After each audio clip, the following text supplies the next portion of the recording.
optics with the glaring colors, which give the incredible effect of focused glare-less task light, yet ensuring good uniformity and vertical illumination without any visible light source. Aside from being standalone suspended fixtures, they are perfect for continuous row mounting to create virtually endless and seamless lines of light.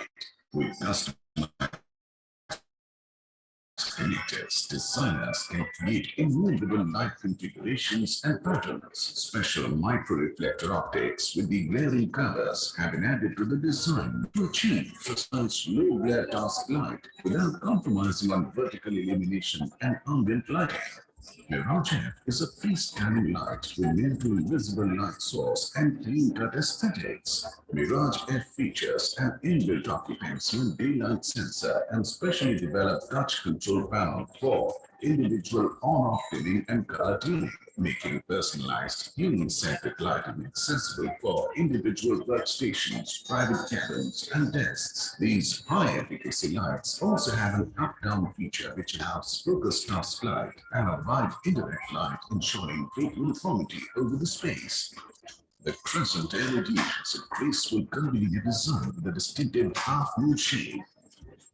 And luminaire provides soft, symmetric, and ultra-bright direct light distribution over the workspace. It meets UGR less than 19 across the line of sight of occupant. The stems are slim LED profiles that can be recessed, mounted, or suspended. With UGR less than 19, these lights are perfect for seamless row mounting or limitless creative designs.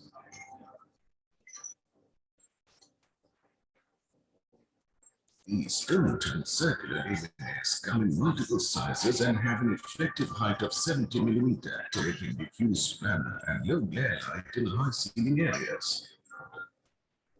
The unique shape of both torus and rhomba gives the fixture an attractive identity and is a perfect match for modern workspaces. This precision-formed decorative panel light with protruded thermal-formed PMMA diffuser blends high creative design with state-of-the-art LED technology. Its stylish symmetry and perfectly diffused illumination makes it an ideal choice for modular system ceilings. Three-dimensional diffuser adds beauty and enhanced illumination. The Venus range of low-glare LED recessed panels has extremely low glare level. They offer human-centric lighting and support human circadian rhythm. The product features color tuning from 3000 Kelvin to 6500 Kelvin with precise control on tuning and dimming. With inbuilt occupancy and daylight sensor, the product has a self-learning feature of occupant light preference and maintains desired lux level. Handles impressions range, the new architectural lighting.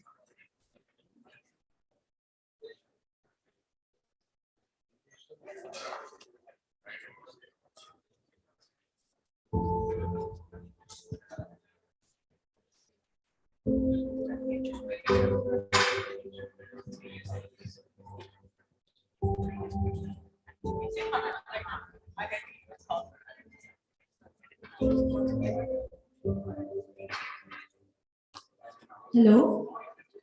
Hi everyone, if I could have your attention, we will be starting the event in the next 5 minutes. Thank you so much for your patience.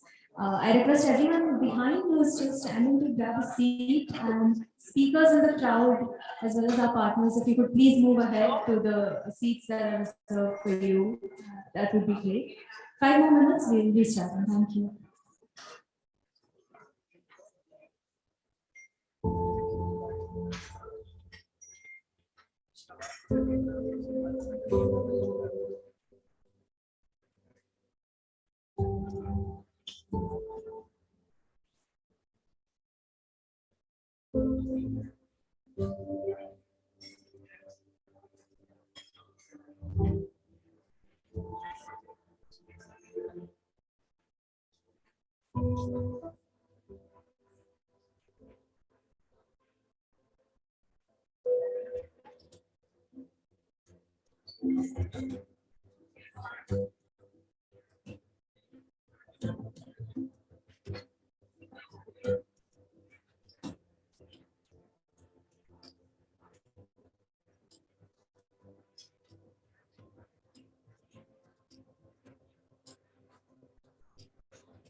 When it comes to constructing high-quality woodwork for the home and office that lasts for years to come, professionals and homeowners opt for plywood. The reason is simple. Plywood is exceptionally durable and strong. It is easy to install and shape, and can also be treated to make it termite resistant. But what is the process of manufacturing plywood, and what steps are followed to create this wonder material? Let's find out. What is plywood? Plywood is like a multi-layered sandwich. Thin sheets of wood veneer are arranged at 90 degrees to each other, and then compressed and bonded under heat and pressure using a resin. This 90-degree arrangement makes them many times stronger than the actual inherent strength of the wood. Plywood also has a high screw holding strength, is an eco-friendly option, and comes in various thicknesses ranging from 4 millimeters to 25 millimeters. How is plywood manufactured? Several steps go into manufacturing the perfect plywood. Sourcing the timber. Good quality timber and logs are selected and sourced from eco-friendly plantations based on the norms laid out by the Indian Green Building Corporation. Once collected, they get transported for the next step, water treatment. Water treatment. Water is sprayed on the logs continuously to make them softer. This is a crucial step which prepares the logs for debarking and peeling. Core treatment and drying. This is yet another crucial step in the manufacturing of plywood. The wooden veneers are dipped into chemicals to make them resistant to termites and viruses. It's now time to manage the moisture content of the veneers. In this step, the veneers are uniformly dried to bring down their moisture levels to 8 to 12% and naturally dried as well. Next, the dried and dehydrated veneers are stacked in piles properly. Core composing. In this step, the veneers get passed through automated machines called core composers. The purpose is to get gapless and strong veneers. Chemical bonding. Standard adhesives are used for chemically bonding the wood veneers using a roller machine. The adhesives harden and solidify, adding greatest strength to the plywood. Cold hydraulic press and hot press. This step involves pre-pressing the veneers under controlled temperatures and pressure using the cold hydraulic press. Next, they are passed through a hot press for better adhesive bonding, trimming, and calibration. Now, the plywood boards are passed through trimming machines to cut off and even out the rough edges and give them a more refined look. Next, calibration machines are used for pressing out and maintaining a steady thickness. Face veneer. At this stage, the boards are given a better look and smooth surface with the help of face veneers that get a fit to the boards. Once they pass through the cold and hot press once again, the rough edges are cut. Sanding and chemical dipping. At this stage, the plywood is given a good polish and taken through the chemical dipping process. Quality checks. The plywood is checked for quality against parameters like tensile strength, thickness, gaps, moisture content, and water resistance. Closing thoughts. The manufacturing of plywood involves a series of systematic steps and processes from start to finish to create good quality, long-lasting plywood that we use for our home and office interiors. Each step plays an important role in ensuring that the end product delivers excellence in all kinds of applications. Duro offers a vast range of plywood, blockboard, flush doors, and veneer that can be fully customized to help you turn your design concept into a reality. If you're looking for reliable plywood products to serve you well for years to come, contact the team at Duro today.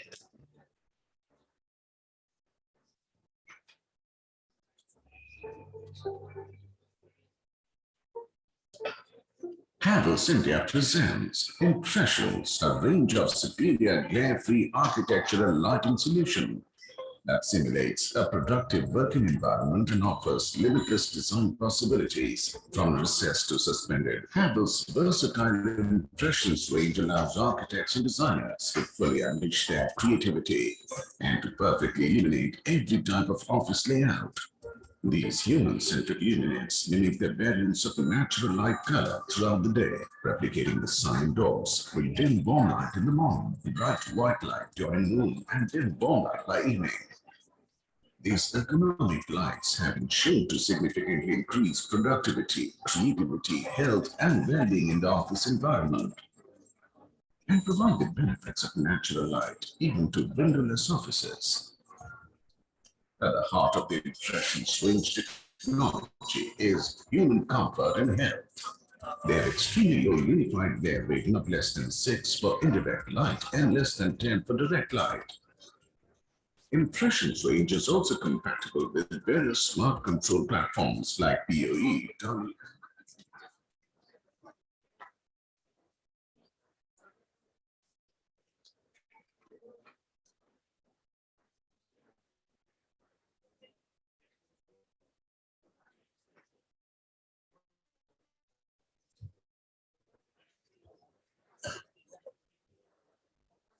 Hello, hello.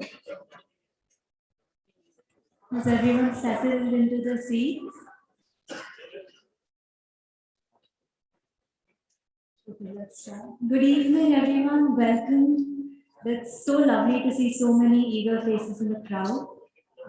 A very warm welcome to you on behalf of Architect and Interiors India and Design Debate. I am Alicia. I'm the sub-editor at ITP India, and I will be your host for this evening. So let me start by telling you a little bit about our property. It's our flagship property, Design Debate. And what we try to do is go to various cities, a new city every month, and take on really contested topics in the field of architecture and design. We have conducted 10 editions across the country so far, and we've traveled the length and breadth of the country. And we realized after conducting 10 editions that we simply could not ignore our home ground, Mumbai. And so for our 11th edition, we are here and we have some spectacular speakers lined up for you today. You're going to hear a lot about the theme from everyone else who comes up on stage today. It's aesthetics versus economics, and it's a relatively new theme that we've introduced for Design Debate. But my only request from the crowd right now would be that we have a lot to celebrate today. We have a lot of really celebrated names amongst us, and they'll be taking the stage and delivering a really keen insight into the way that practice works. So I really hope that you continue with the applause and the applause does not die down. So Welcome to an evening replete with knowledge sharing, and welcome to Havels Presents Architect and Interiors India Design Debate, the Mumbai edition. Let us have a huge round of applause.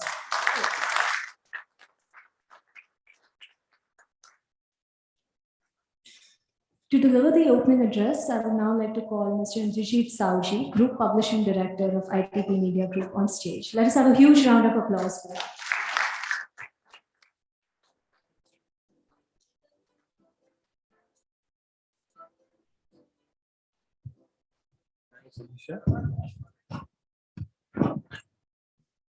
Good evening, ladies and gentlemen. Namaskar, Mandadi. Finally, after touring the country, we are back on our home ground with the 11th edition of Design Debate. Mumbai, the city of dreams, the city that never sleeps, a Karma Bhumi, probably one of its kind on this planet, and of course, the financial capital. The city with natural mix of architectural styles from neoclassical, Victorian Gothic, Art Deco, India's Saracenic, and contemporary architectural styles. There can't be a better place to discuss on today's topic, aesthetics versus economics, when it comes to business of architecture. It's my absolute pleasure, honor to welcome you all to this Mumbai edition of Design Debate. It's overwhelming to see you all in person and to see the hall full to its capacity. I am humbled by the warmth and love extended to us. And a big thank you to all of you for braving the traffic and being here today on time. A huge round of applause for each one of you for being here today and helping us make this event possible.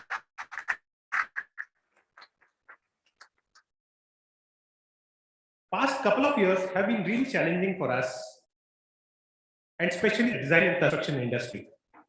The pandemic has definitely changed the way we work and the way we conduct our businesses. But before that, let me ask, do we really consider architecture as a business? Do we? Many of our designer friends are still hesitant to consider it as a business. The most common complaint I hear from architects is that architectural school didn't teach them enough about business of architecture.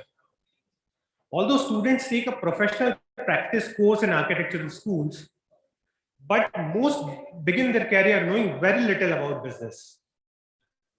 As young professionals, you might not think it's important for you to know about business. Besides, you are just a cat jockey or a BIM ninja or a design maverick. But I believe the better you understand the design piece for a project, the better you can manage your time, which in turn will increase your chance of the project being successful and profitable as well. This will definitely improve your chances of promotion and will help you to prepare for future leadership roles. Please do not underestimate its value. You may broadly classify the business of architecture in two parts: your money or the architectural firm's money you are working for, and the client's money, of course. You must manage both efficiently to run a successful architectural firm. If you falter on any one of them, the later will follow. Today's design debates brings together subject experts in the field who will touch upon the mentioned points and on the immediate and long-term challenges facing architects. We'll chat with these leading design experts and learn from their experiences and expertise on how we can prepare ourselves better to survive and succeed and make an impact, keeping economics in mind, at the same time not compromising on the design aspects. So let's hear it out from the experts in the field, from our esteemed panelists, of course, as which side they are on. We are fortunate to have very senior dignitaries like Ratanji with us, who have created many landmarks and have shaped the skyline of the city. A big thank you to all our sponsors for believing in us and helping us bring this event to this buzzing city to deliberate on these pertinent questions. A big thank you to Havels, our presenting partner, our exhibit partner, Duro and North Ceiling Solutions, Lalit, our hospitality partner. And before I hand over the forum to Alicia, let me show you a short video on who we are and what exactly we do. Can I have the video, please?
Thank you so much.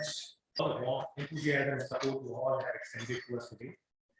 And my humble apologies to people who we were not able to allow them because of limited capacity. Though our hearts are big, the hall capacity is limited.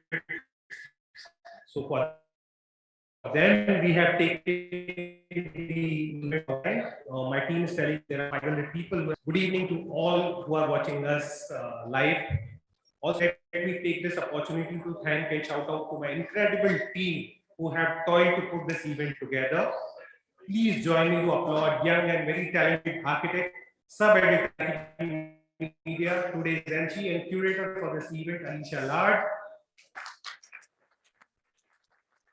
Sumisha Gilotra, editor, architect and interiors India for her guidance support. Tarun Nedvani, Sheetal Saldana, Priyanka, Girish Mishra, Johnson, Raj Ramani, who was coordinating with all, and Shivali Kundar, our marketing social media expert, who is helping us to reach out to the larger audience today. And of course, a huge round of applause for our mentor, our inspiration, our guide himself, Vibhuvar Srivastava. Without further ado, let me hand over the forum to Alicia. Sit back, relax, and enjoy your evening. Thank you. Thank you so much, Mr. Indrajit, for that really heartwarming opening address. I would now like to call Mr. National Space Head Professional Lighting, Havells India, to deliver the welcome address. And a huge round of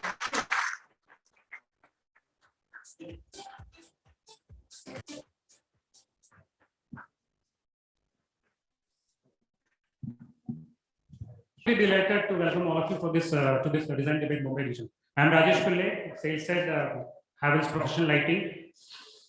I'd like to thank all the distinguished guests, all the associates, all the partners associated with the event, all ITP team members, my colleagues and friends in the industry for gracing this occasion. I'm super delighted that all of you could make it here, beating the Bombay traffic on a Friday evening. Commendable.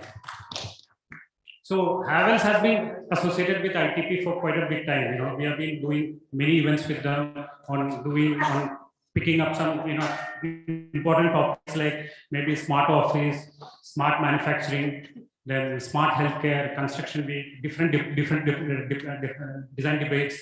So which are quite relevant to the industry. So and we have been consistently doing this across the country, and even in today's we are having two fascinating topics for discussion. One is aesthetics and economics, which is quite relevant for any. So we are very delighted that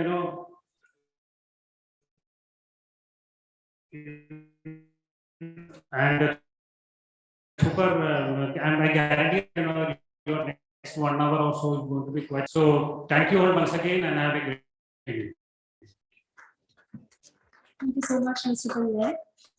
Moving on to the next segment for our evening. Our guest of honor, I'm sure, as you all know, needs absolutely no introduction. He is the esteemed, the honorable, the powerhouse, architect Ratan J. Bartley-Boy, director and principal architect at Ratan J. Bartley-Boy Consultants Private Limited. And to introduce him as well as felicitate him, I would like to call the ever dynamic Mr. Vibhuvar Srivastava, Managing Director, ITP Media India, on stage. Let us give him a huge round of applause.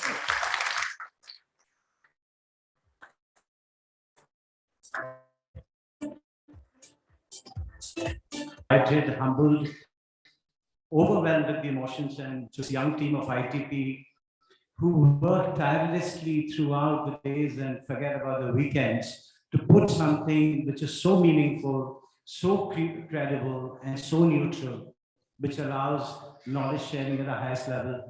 And I think big hand to this wonderful team of mine. And yes, I mean, you can't be conservative in this. For the moment, and when we got this confirmation of Mr. Ratan Bartley-Boy, and I was so very delighted. So a very big fan of yours. Your body of work speaks volumes, and I think the hall itself will echo the sentiments that I stand and share with everybody. Having established his firm in 1988, Ratan J. Bartley-Boy practices what he calls charismatic architecture, spaces that make connections and highlight sensibilities. His work span, and he's the mastermind behind many grand projects across our country, including the Silk Exhibition Center, Vashi, the Mehrangarh Fort Crescent Master Plan, Jodhpur, the Students' Hospital, hostels at IIT Powai, and the refurbishment of Marine Drive, Mumbai, among many more. His integrated approach to design manifests as contemporary works of timeless charm, one of the most significant architects in the country, who's taking steps towards to be reckoned with the fraternity. It is a great honor to have him grace this evening as our esteemed guest of honor. Please give it up for Mr. Ratan J. Bhatwar. It should be louder, people. Yeah, let's hear it. Awesome. You're such lovely people. And may I have your capture on stage, please, sir. And I think, like me, everybody is very intently looking forward to listen to sir. Sir, yes. Would you like to hand mic or yes?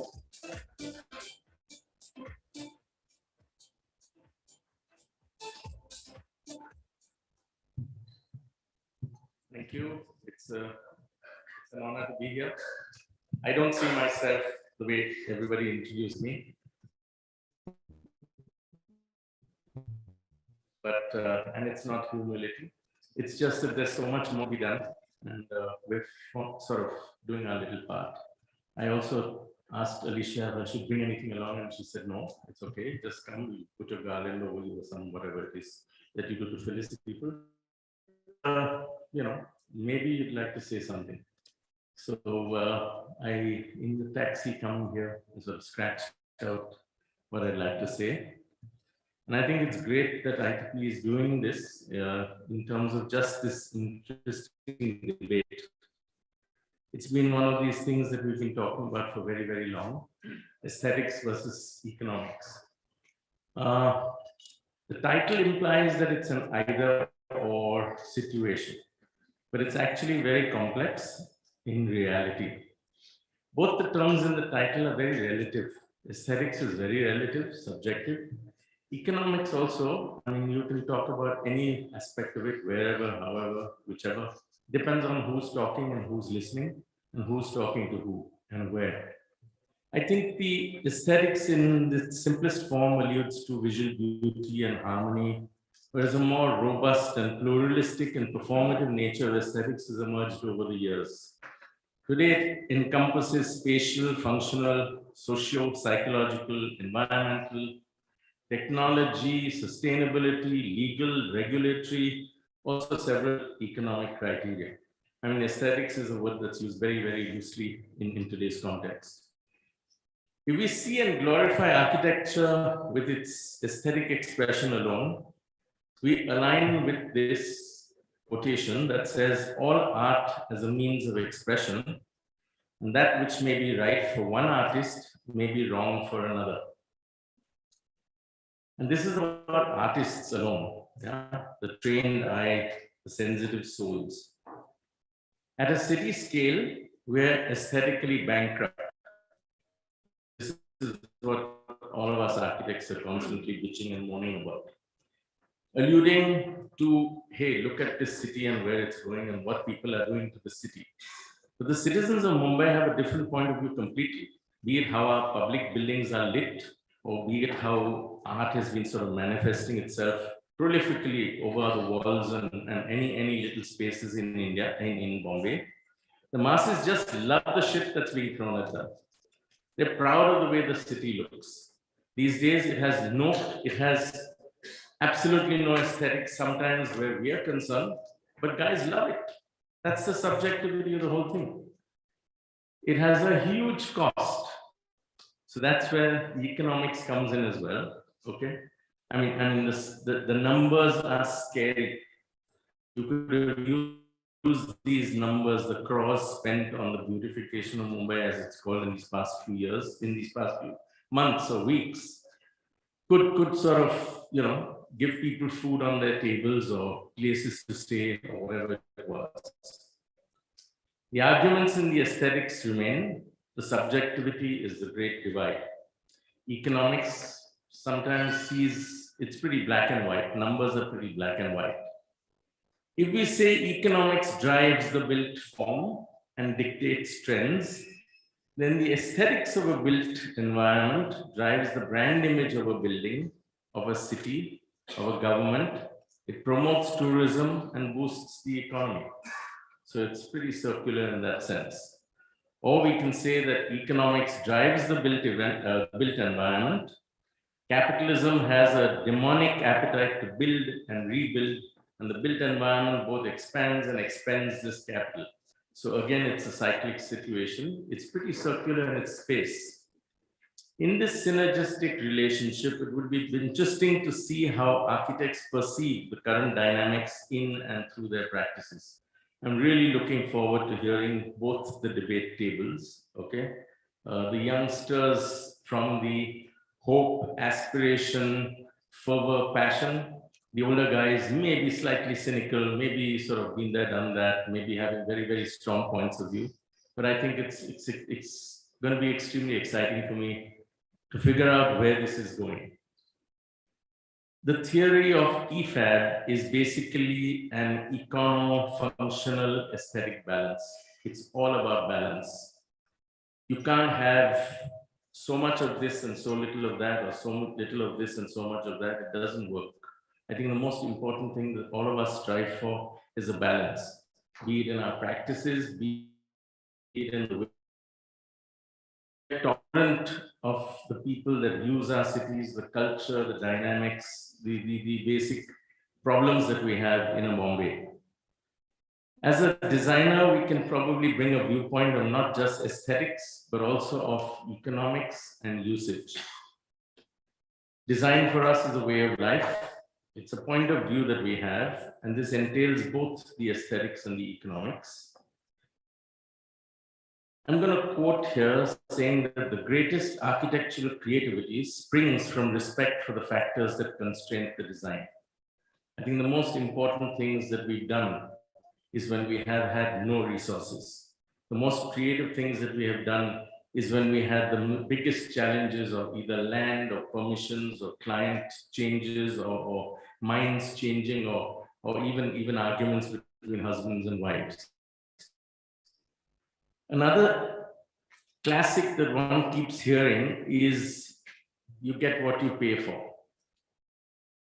And I'm trying to put this question on the table, which is, would we compromise as architects? Would we compromise our design to suit the economic package? Or would our design be run irrespective in terms of just being utilitarian, to being functional, to being what we're supposed to be doing in any case as professionals? My points of view are pretty much defined by this whole concept of cost, price, and value. So just to give you an example, the cost of a car may be pretty much, 2 lakhs of rupees in terms of material. The price is pretty much in the region of about 20 lakhs. And the value to me, if I'm looking at this as my only car, my first car, it's incredible. If I'm looking at it as one of those, things that I had to do for utilitarian perspective, it's completely different. If I was buying it for my father or buying it for my wife or buying it for my son, it's a completely different story. So this cost, price, and value is quite an interesting sort of idiom that I put on the table in terms of how we would appreciate the economics that happen. We've been debating for decades on this classic, which we've all been brought up on, saying that form follows function. How many of you guys have heard this before? We've been brought up on it. I think with this debate, we may be changing it to form follows finance. Thank you.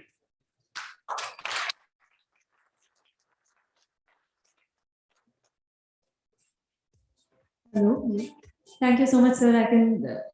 I think you can tell from the silence in the audience how riveting that conversation was. Mr. Vibhu Srivastava and Mr. Rajesh Pillai, if you could please join us on stage for the felicitation. Let us have a huge round of applause.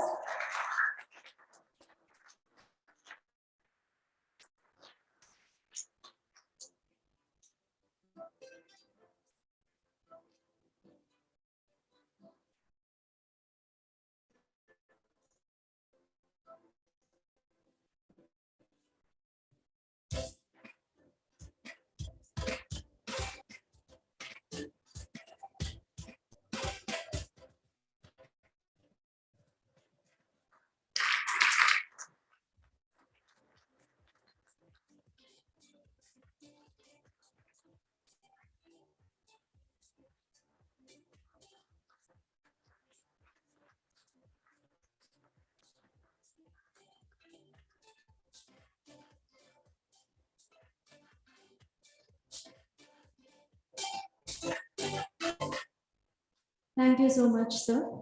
Let us now have a quick look at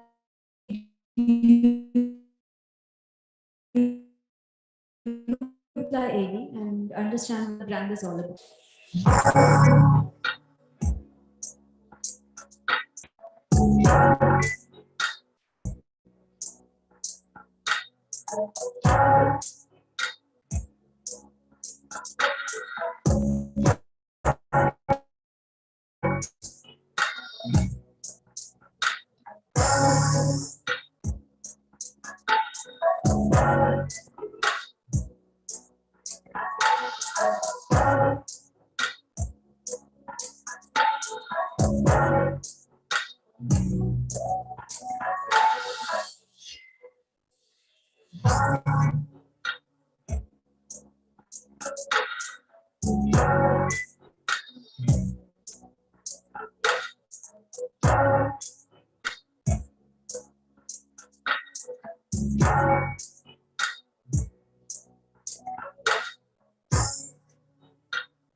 Hello. Lovely. I would now like to call Mr. Tejas Chodhankar, Head Specification and Solution Group, Western Region, Professional Lighting, Havels India, to stage for an insight into the brand. Let's have a huge round of applause.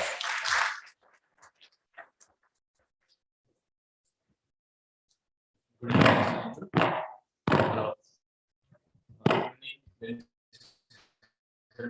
My name is Tejas here, and I take the pleasure to present Havells Professional Lighting. Can you hear me, please?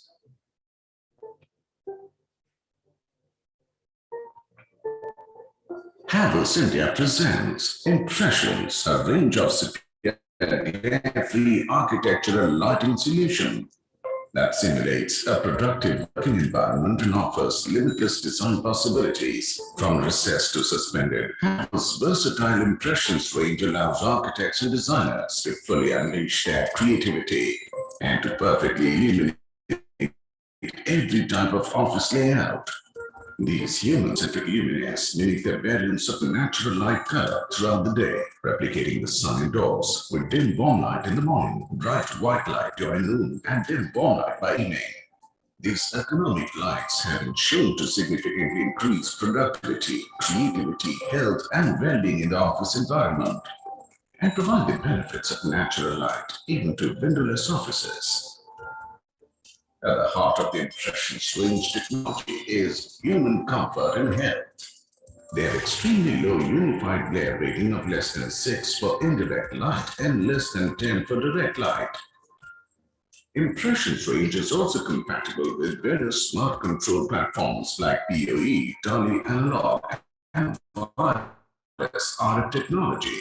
With this, we are able to obtain real-time data analysis of occupancy and system health, space optimization, and set up preferable ambient scene setting. The top-of-the-line Mirage series features LED profiles that stand out for their near-to-invisible light source and highly efficient and clean design. The range features high transmittance, special micro-reflector optics with varying colors, shapability, and vertical illumination without any visible light source. Aside from being standalone suspended fixtures, they are perfect for continuous row mounting to create virtually endless and seamless line supply. With customized connectors, designers can create innumerable light configurations and patterns. Special micro-reflector optics with the glaring colors have been added to the design to achieve precise low-glare task light without compromising on vertical illumination and ambient lighting. Mirage F is a freestanding light with near-to-invisible light source and clean-cut aesthetics. Mirage F features an inbuilt occupancy and daylight sensor and specially developed touch control panel for individual on-off dimming and color tuning, making personalized human-centric lighting accessible for individual workstations, private cabins, and desks. These high-efficacy lights also have an up-down feature which allows focused task light and a wide indirect light, ensuring great uniformity over the space. The crescent LED has a graceful curvilinear design with a distinctive half-moon shape. The elegant luminaire provides soft, symmetric, and ultra-wide direct light distribution over the workspace. It meets UGR less than 19 across the line of sight of occupant. The stairs sustain LED profiles that can be recessed, mounted, or suspended. With UGR less than 19, these lights are perfect for seamless row mounting or limitless creative designs.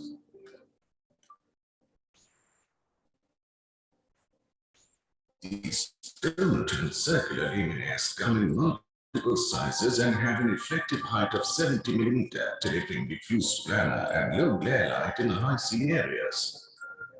The unique shape of both torus and longer gives the fixture an attractive identity and is a perfect match for modern workspaces. This precision-formed decorative panel light with protruded thermoform PMMA diffuser blends high treated design with state-of-the-art LED technology. Its stylish geometry and perfectly diffused illumination makes it an ideal choice for modular system settings. Three-dimensional diffuser adds beauty and enhanced illumination. The biggest range low-glare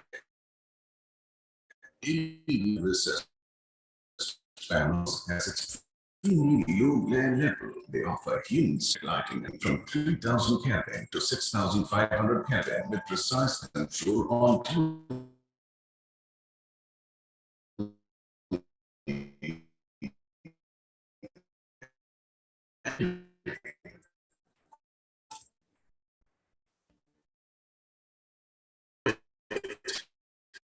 inbuilt occupancy and daylight sensor, 70 and lighting.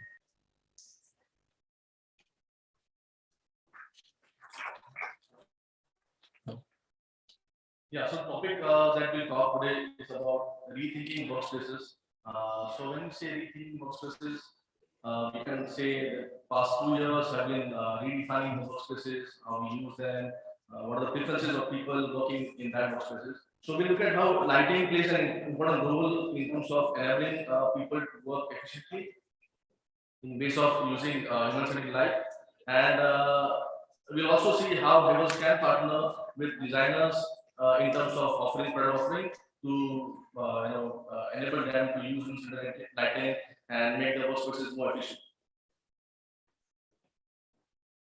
So there was a survey by Gensler in 2021 regarding the preferences of people after the pandemic, how would they like to work. So it's very interesting here to see that if you see on the left, 16% of the people feel that they should be full-time in the office, whereas right, and see there are 70% of people who feel that they should be working from home completely. But the majority, 67% of people think that they should work in a hybrid mode, which says that they would like to work sometime from office and sometime from home. So working hybrid mode of workspace. So the workspace has to be more warm, more engaging, and it should enable people to be in the comfort and work efficiently. So now the question would be that this survey would be skewed towards certain set of professions, but it is not that way. If you look at the chart here, the percentages are almost the same across industries, whether it's science, technology, consumer, retail, and media. So this shows that every people from all the eras they like to work in the same fashion.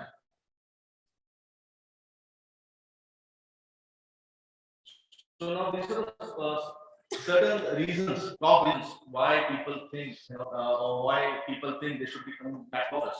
So if we list down the first, if you look at the first 8, 9, 10, so the need to socialize is the key here, a cue that we take. So people, want to come back to office because they want to socialize with their colleagues. They want to have access to specialized technology and support to meet people in person or be part of the community. So in totality, people want to come back to office to collaborate, learn, focus, for the health, well-being, benefit, and technology. So this is a typical circadian rhythm what we follow. So divide different, and till the time we go back to sleep. Staggering 10% of errors or fatal incidents happen just because people are not in tune to the circadian rhythm. So there are a lot of errors that can be fatal.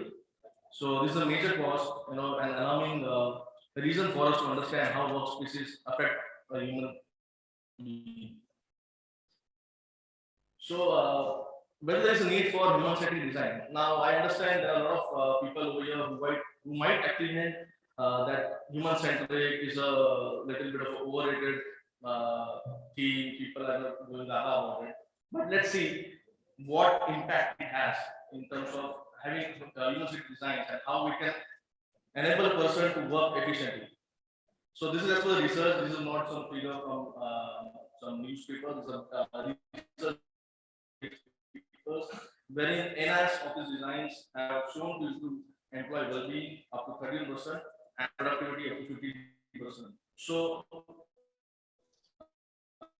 which directly proportionate to the business performance. While understanding human-centric lighting, we should look at three elements. One is personalization, second is circadian, and daylighting. So when we say personalization, it might happen a certain individual might have a certain intensity of light that's used to work.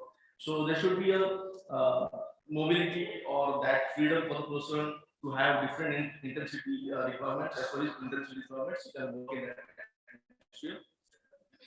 We also look at harvesting of daylighting, wherein we minimize the impact of artificial light. So there is a light and dark cycle that we all go through. So and which impact us in secreting of these four major hormones. So having a balance, between the current temperature and what we work, so that is very much crucial to our well-being. So these are the benefits what we can derive from human-centric lighting. So all these different applications where human-centric lighting can be used, major healthcare, education, workplace, industry, and retail, wherein different the light affects the mood of the individuals, and it results into faster recovery. In terms of students, it will help to increase concentration. So while we are talking about lighting, we should also look at the quality of light.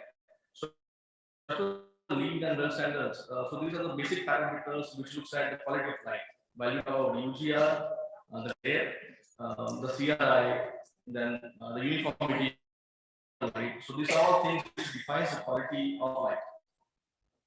Now we just run through the theme of this evening today, that is aesthetics and economics. So we'll run through different product offerings that we have in terms of having a balance between aesthetics and economics. So these are for the indoor commercial, wherein you can see more and more places are now turning into warm places. Offices are more like traditional offices as earlier.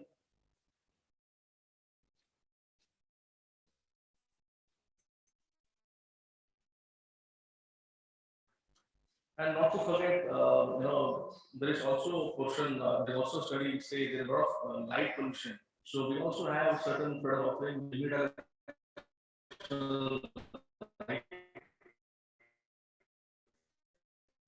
which reduce light pollution. So we'll be a small field and then it's this solution. Please.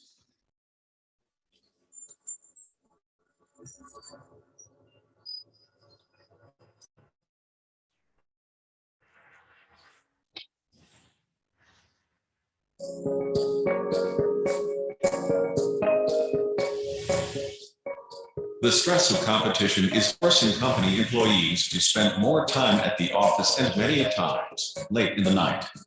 This somewhere desates people with low time and distorts natural system, which results in long-term health and behavioral issues, resulting in decreased efficiency. There are two ways to increase your output: either put in more hours or work smarter, and Havels knows how to work smart indeed. always working proactively to make a difference to its customers' lives by introducing new technologies. Havells is now innovating human-centric lighting by taking advantage of LED's real-time color and light level changing capability. With Bluetooth CSR mesh technology, and is offering a light solution as per the natural need to track circadian health. It's a scientific fact that light controls many biological responses like our internal body clock and the cycle of variation in the color and intensity of sun throughout the day. From amber and light to cooler and brighter and then warmer. This affects our alertness in a direct way. The photoreceptors in eyes, rods, and cones sense the bright and low light levels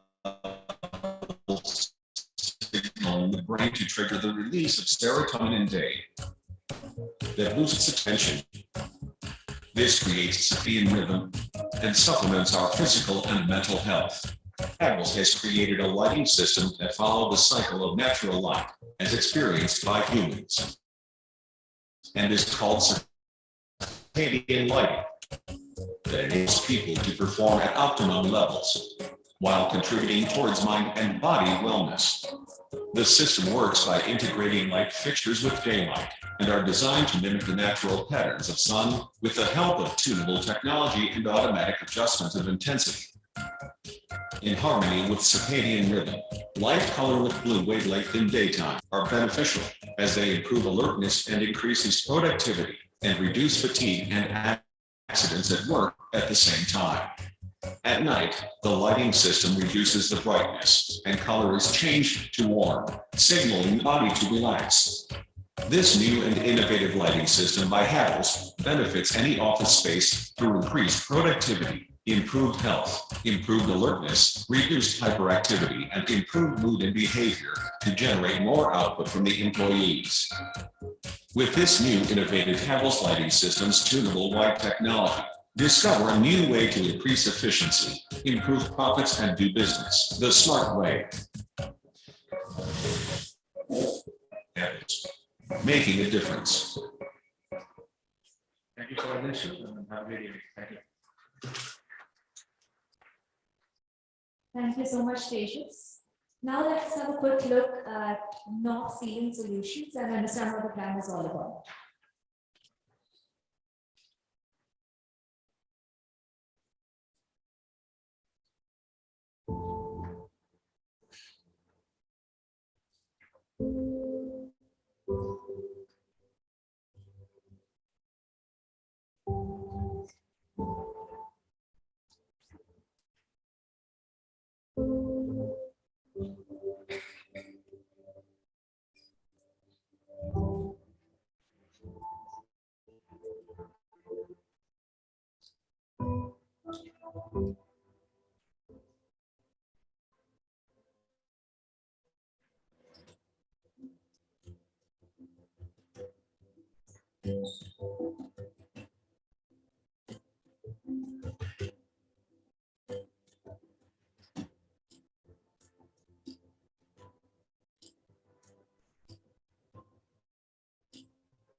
Lovely.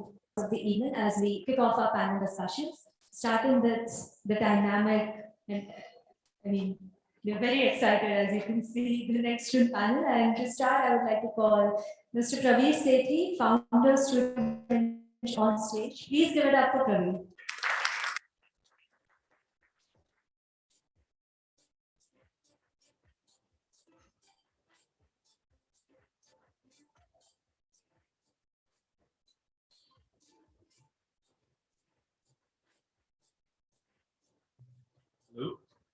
Hi, good evening. I'm Pradeep Sethi from Studio Hill. Big thank you and warm welcome to everybody. Thank you to ITP. I think initiatives like these are always good because it gives us a chance to stop in our tracks in the course of our practice, which we really do, and just reflect on things that somehow make up the bigger picture. And I think we're all guilty of this. We get so caught up in the daily sort of rat race or in the cogwheels of our practice that we don't often take time out. So thank you guys for giving us the opportunity. I'd like to briefly introduce my co-panelists, the very dynamic next gen crew. So to start with, can I call up on stage Ahana Miller, Principal Architect from ABM?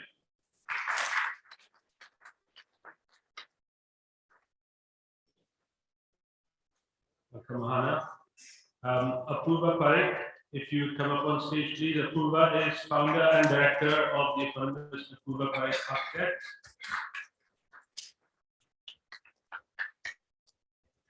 Karan Desai from KDAD, Principal Architects. And last but not least, the towering Gaurav Sanghi, Principal Better Space Design Studios.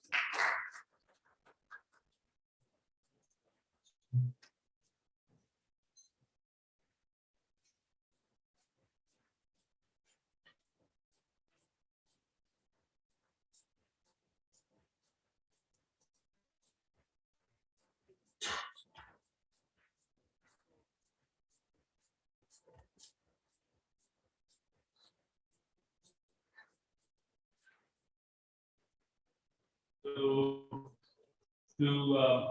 fill in the awkward silence that ensues while the mics are being fitted, I'd like to, if I may, give a slight introduction. And I think I'm going to stand here on the shoulders of the people who've spoken before me. Rathan, who's been a mentor and an employer, if I might add, and Indrajit, who's been a friend since a long time.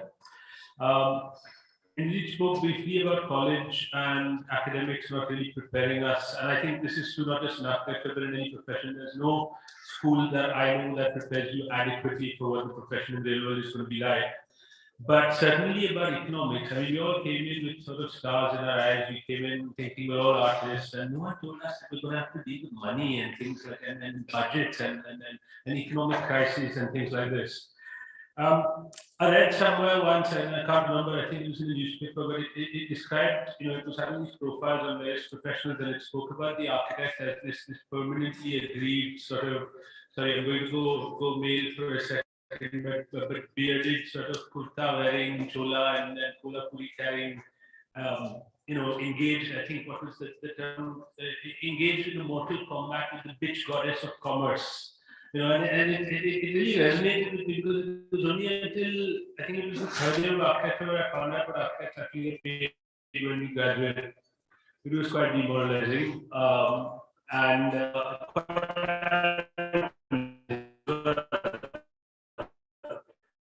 So nothing that happens at college really prepares you. Kolhapuri and Jola and Kusala is perhaps a slightly antiquated notion on my part, as the very sharply dressed next gen panelists to my left will display, no doubts. I like from what Rathan said to dwell for a second on this idea of cost, price, and value. I think that's very pertinent, and it's something that I'm going to come back to hopefully if we have a moment at the end, because I think yes, money is very rarely subjective. But what the value is of what money can buy is very, very subjective. So I think I have time for that. I'm going to try and come back and touch upon that. And without further ado, everybody's mic'd up. Yeah, excellent.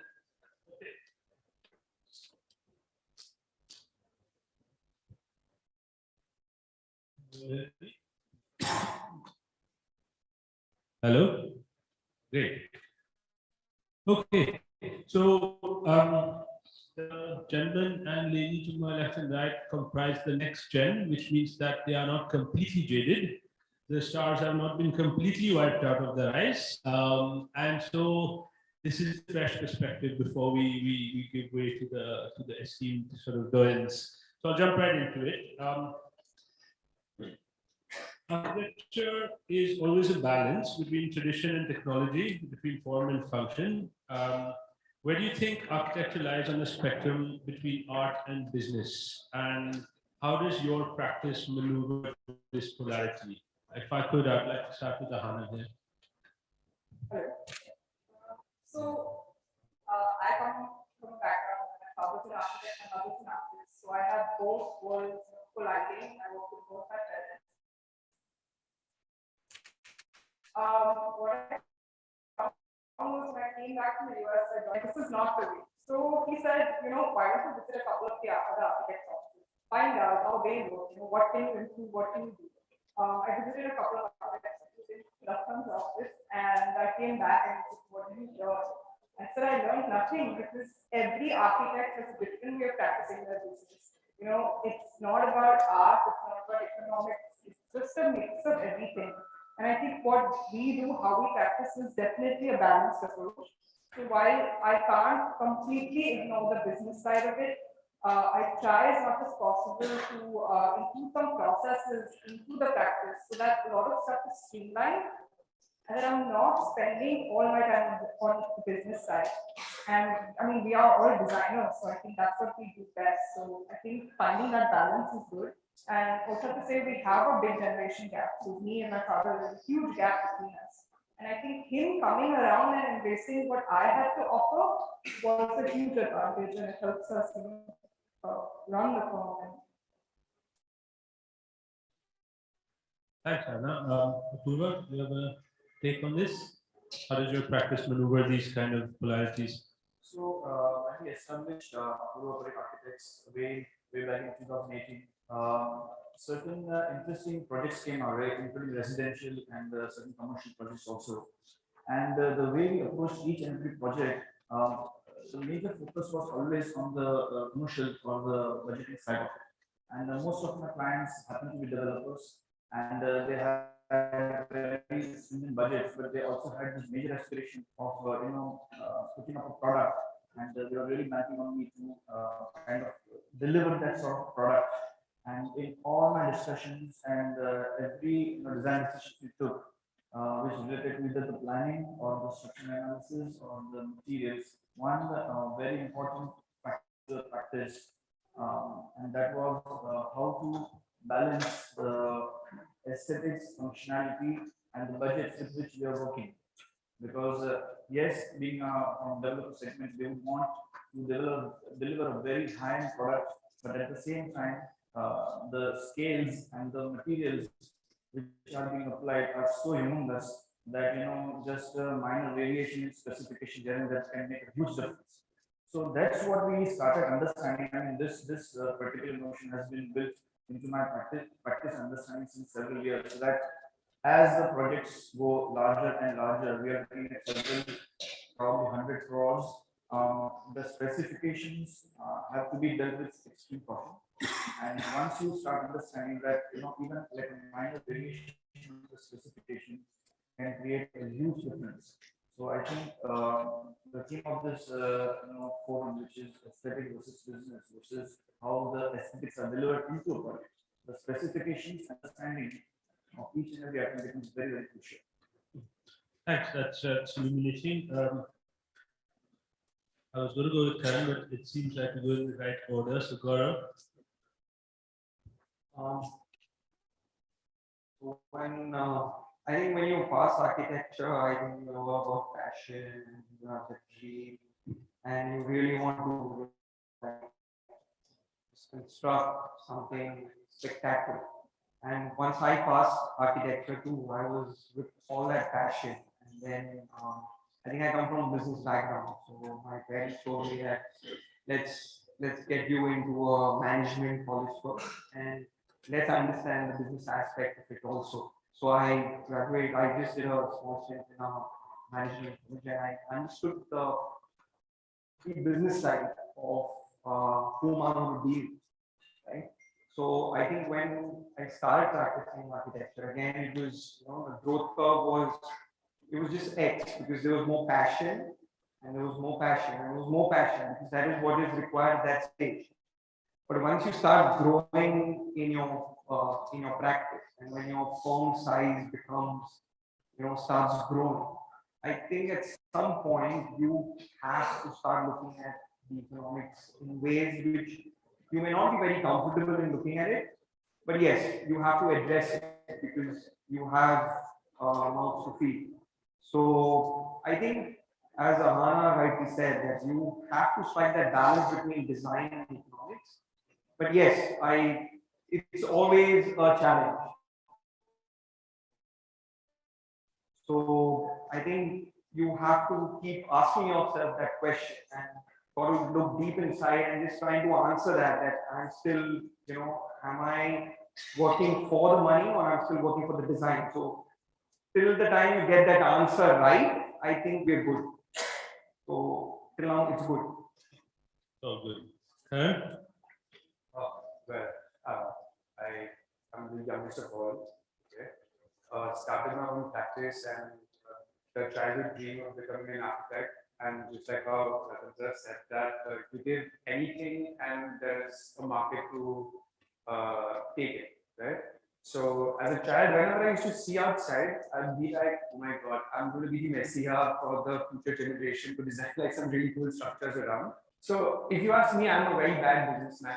Okay, I don't know, like with the practice that you guys have and with the practice that I do. But having said that, I think I'm a great designer, and I don't think that design and business can be different. They could be at different levels, perhaps. Like, so for example, if you see Zaha Hadid, right?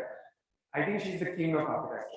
Okay, but if you see how many projects are built, there could be like out of 100, there are only 10 that are built. And on other hand, somebody else would be building more than 200 projects. So it's not this or that. I think it can be both.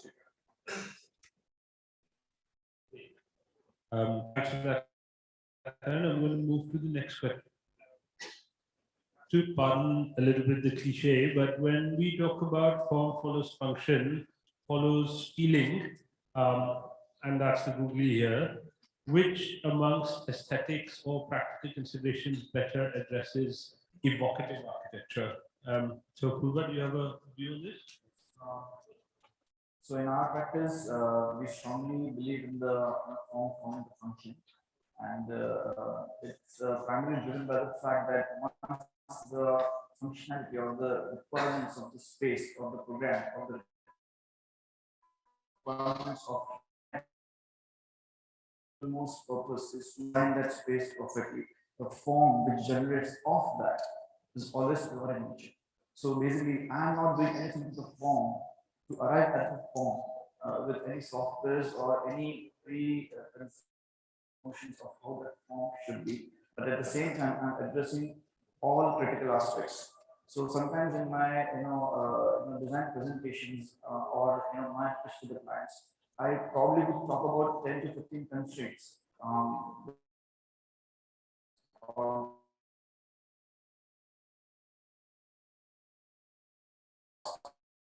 these are all different constraints which I need to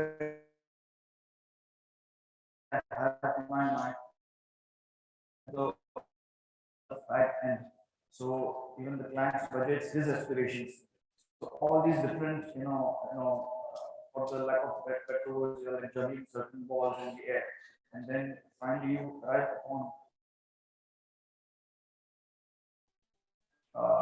design which kind of suits or constraints, and that's where the pure form is originating. And I'm not, I would not say that we have really looked at that aspect of architecture. So, and the choice of methods also very, very important. But I think it's a net and balance between all the different constraints, and that's where how the form is.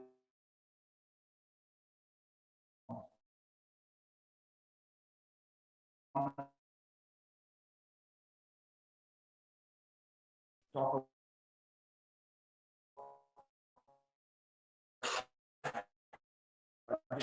put it into the product. basically challenged on an almost everyday basis that, what sort of specification, what sort of, materials, what sort of technologies you're going to use to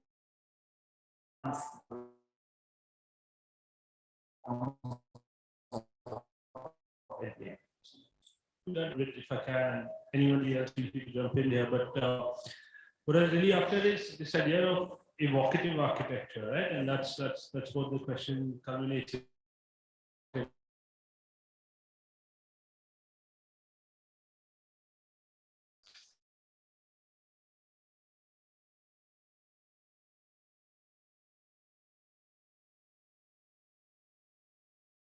Apart from each other, but is it how it looks? Is it how it works? Is it the sensory experience that you have kind of curated for somebody that is navigating through the space? So what would you say is your top consideration for this idea of bringing out something that evokes? So during our practice, during the kind of projects we've been working on, especially which we've completed, one very strong thing which I've observed or what I have noticed and understood over a period of time and over the years is evocative architecture. The architecture really doesn't, I mean, like completely, like you say, wow, is usually function from the front. It's usually like that, but in our individual practices, it's not that particular scenario which we're following, and the reasons I gave you in my previous sentence. Okay, thank you. I think this leads kind of naturally into the next question because we've been talking about evocative architecture, and I'd like to shift gears slightly and talk about iconic architecture. So the question here is, do aesthetically driven and iconic for the sake of being iconic buildings have a place in the world today? And this is something we touched on earlier, Karan, so would you like to jump in here? Yeah, again, I would like to quote that answer, that you have a market for everything. So even if you have something which is state of the art, iconic, but has zero functionality, it will still sell. And even if you have zero aesthetics, but fully functional, it will still sell. So I guess the question here is, can the two marry each other? And I feel yes. It can be iconic as well as having all the green certificates and all. So there is going to be a market for everything. So does it have a place in architecture? Yes, it does. But we have to know that who's the user, who's the client, and how sensitive they are to it. That's a pretty firm answer. Anyone else have a view on this? Do we have place in today's world for buildings that are iconic simply for being iconic? Anyone want to have a stab?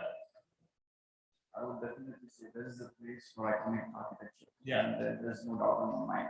Yeah, but to say that what sort of an architecture would be iconic is to first dwell into the minds of a particular corporate or particular institution or particular city or particular like a group of like organization, whether what constitutes the mindset to create an iconic architecture. I mean, I operate and decide that I want to have like a really tall high-rise structure which is very iconic, but it's not in my office building. I'm going to like showcase this particular building.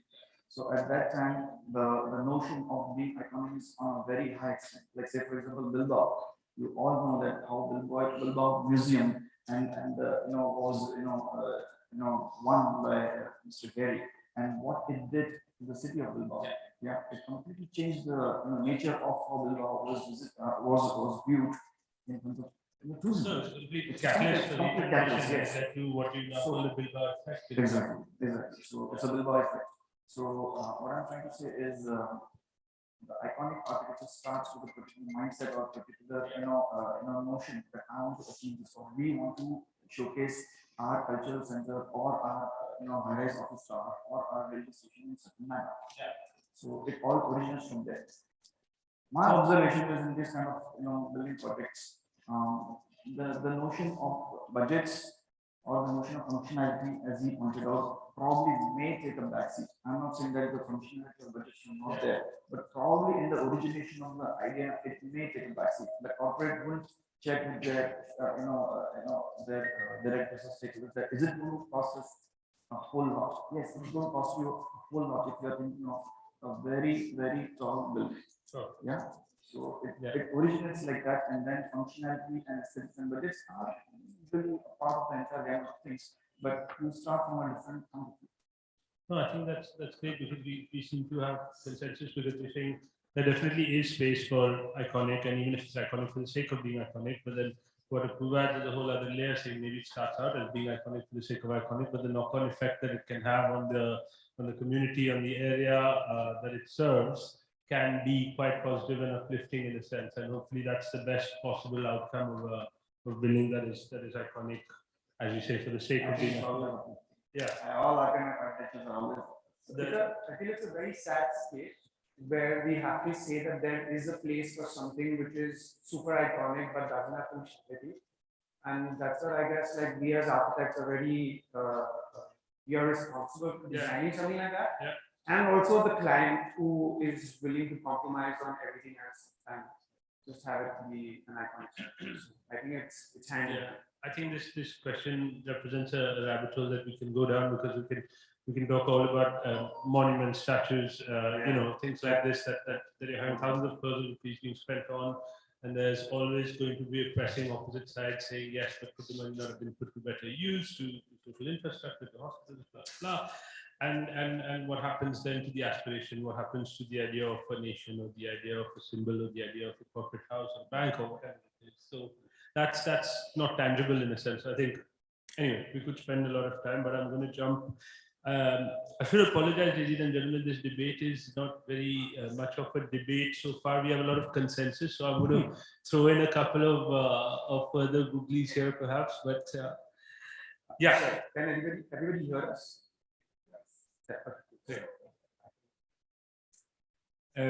So imagine building on both ends of the spectrum, that either it's so economically and functionally driven that it compromises on aesthetics, or it's aesthetically stunning, a work of art, but poorly conceived in terms of economic and functional constraints. And would both equally identify as architecture, and which one would you say captures the core of architecture better? Gaurav? Hey, if you design something which is affordable, yeah. So I think you have to have a certain set of rules which you set to create something affordable. You can't start, using materials which just jump up the cost. So I think it's what the project demands rather than what you want on the project is, I think, the better approach for assessing on what side of the spectrum your architecture needs to be, like, as an artist you need to like sway and give your aesthetics and lend your expertise, maybe in affordable or maybe in a premium segment or maybe in a mid kind of a project. So I don't, one size fits all will not be what I would say for this specific thing. Thank you. Sorry, if I can add, again, I feel like affordability is very subjective, like whom are you catering to? Like, so for example, again, like what he said, but so if you are in front of millionaires, okay, and if you're talking about a 3 series and a 7 series, okay, we're talking about a 3 series is going to be affordable for you, But if you're talking with people who are looking at a segment of a Maruti Suzuki and some other brand, then an Audi is completely out of the list. So affordable also, I feel that in terms of architecture and iconic thing that we're talking about is basically all going towards the form of the structure more than what is inside or the material that is used. So I would like to give an example of the Maxi Museum, MA12 Museum in Rome, which is designed by Zaha Hadid. Okay, it's just concrete, it's exposed concrete, so no fancy materials have been used. But the way the structure is, the way the architecture of the space is, you walk in and the moment you walk out, you would have tears in your eyes. So I feel like that experience is what we're looking at, and affordability in terms of, can I make give such an experience? Like, can I make those structures, those flexible structures, and do I want to spend on it? or should I just make like a square box and give whatever I can? Yeah. So that's the. So I think that throws up an interesting kind of side chat about what constitutes luxury, and I mean we've done some work in the segment as well. So for us at least we'd say luxury for us is not defined by expensive materials. It's defined by, at least for me, by utility, by the fact that I have understood how somebody lives, or like to think I've understood how they live or work or intend to use that space, and catered to their requirement in a way that makes their everyday life or those activities easier, or somehow more delightful. And it doesn't matter if if it's plaster and paint on the wall or 70,000 rupee marble. What matters is how you navigate and utilize the space and what the vistas are that open up. And so that's what I mean when I say luxury through utility. The other way of looking at it is, as you've said, for the maxi, there's not fancy materials, but you could argue that a lot of Zaha's work, or if you want to go back even like Irsan and so on, there is structural expressionism, where the frame, the bones of your building are so visually expressive. And so, I mean, if you want to talk about Calatrava's work, for example, right? You don't need the fancy marble. The building itself, the design of the structural system itself, and that's not cheap either. It's not cheap, but it's putting the money in a different direction, right? So that's perhaps another way of skinning it. Okay, I'm going to insist everybody answers this next question, and hopefully some of the gloves start to come off. But have you treated your practice and its growth as a business? What are some of the strategies that have helped you achieve success today as a designer? And I think I will leave open to you what you define as success, whether that's critical, whether that's financial, whether that's the satisfaction that you have at the end of the day, or the feedback that you get from your clients. So definition of success is up to you, but have you treated your practice as a business? Anna, let's start with you. Yeah, I definitely do. Every day I'm thinking about how to make it better, how to run my business. One my father is completely checked out. He said, he's left it up to me, and he doesn't look much into the business of it. So I think we sort of found a way of working. I always look at our contracts, our fees, our budgets. I'm looking at that side of things, which gives him more time to sort of design. But success, I think it's an overall success. It's client feedback. It's your inner success. How do you feel after a project is being done? It's multiple things. Financial success, obviously, I'm always thinking about that. I'm making a profit eventually. I do have to run my business. I have to pay my employees. So that is definitely there. So I think it's a sort of everything together. And I have to say, there are projects where we don't find success. I mean, there are failures. We don't get paid. I mean, we have client reactions are bad. So that's how the business works with the thing. Okay, Apurva? Yeah, so I pretty much agree to what has been said, but as another layer of information, when I used to work a long time back in the United States, there used to be a very definitive system where each and every man hour was calculated against a certain project, and my directors and my principals would kind of take recognition or this thing at the end of the month. They used to kind of balance out the incoming fees and how many man hours are spent. Now, in our own practice, we don't really do that, and there's not a real necessity to do that. But as a principal or as director, we do tend to keep a tab on how much time realistically is being spent on a particular project. And I wouldn't necessarily restrict my people to kind of stop working when my profitability ends or my notion of profitability ends. But there has to be certain benchmarks, or be not like a loosely defined system, or it's probably just like a how do you say, sixth sense that okay, you have to really make sure that these many people are working on this project for so many times or so many hours or so many weeks or so many months.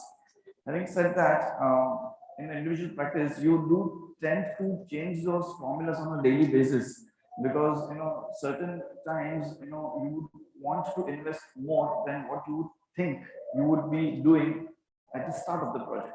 So you will, if the project is going in a certain direction, you would want to make that project better for your own, perceived success, or for your own professional, certain closures. Then you would want to change the, net deployment of the human hours, and that's a daily struggle or a daily thought process which keeps evolving. I mean, I wouldn't be able to make a formula out of it, but it's a daily evolving sort of, like, that's the best I can put it. I'm pretty sure his philosophy also would be similar to mine. We had a chat on that. I think passion needs to be fed. So, People and stomachs also. so that's what passion needs to be fed. So I think the way I see it is that it's not always about the money. Right? Yeah. It's just that I think in the start of the project we think about when the contract is being laid out. And, at that point you have an X requirement, you have an X outgoing, you have an X cost. Yeah. And then you factor in all of those aspects, and then you set a fee. Yeah. And then you go into the project. And I think as an architect, once you are into the project, the contract is behind you. And as I think everybody agrees, is then you are just like dedicated more than 100% into that project. And that time you don't start counting those man hours, and it doesn't happen that way. Right? And there are projects which I've been working on. So there's a project which we just finished, which is 13 years down. So you can see that was as good as I started that project at the start of my practice. Yeah. Right? And my contract was laid at that point. And I finished the project now. So I must have bled. Yeah. I must have bled real crimson. Yeah. But it is one of the best projects which I have executed. Yeah. So I think there's a blurred line out there. But yes, when you, as I said, passion needs to be fed. So I think you have to be very, very clear of the economics. And once your practice grows, I think you have to be really crystal clear, because you can't like as you said, how do you define success? And then I would say that I define success that every morning I do what I love doing. And I think that defines success for me. So, but that cannot be running the firm, right? Because I can work for free. Yeah. But my firm can't. Yeah. So again, I have to break away those two individuals. It's one is my identity as the founder, and then there is the firm's identity, because a company also has its identity. And that is where the flux happens. And that is where I feel the balance to strike between the founder and the firm when you're running a practice of that scale. That is where there is a fine line. Yeah. Okay. So, short answer for the record: have you approached your practice as a business? Not really. Okay. Not yet. As I said, that I still feel I'm more of a designer than a businessman. Yeah. And that's how I actually came into the field. I didn't enjoy math that much. Yeah. Good. So now we're starting to get some fiction. We have a yes, a not really, and then Karan.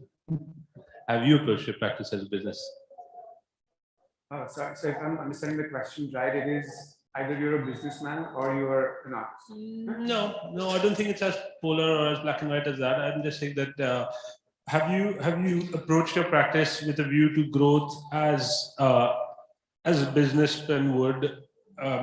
And when I say that, I mean, perhaps if we scratch at the surface a bit, has there been an element of resource planning? Has there been an element of projection? Has there been an element of where do I want to be at the end of 3 years? How do I go after that? Or is it more sort of happy-go-lucky, bumbling along? Let's see what comes up.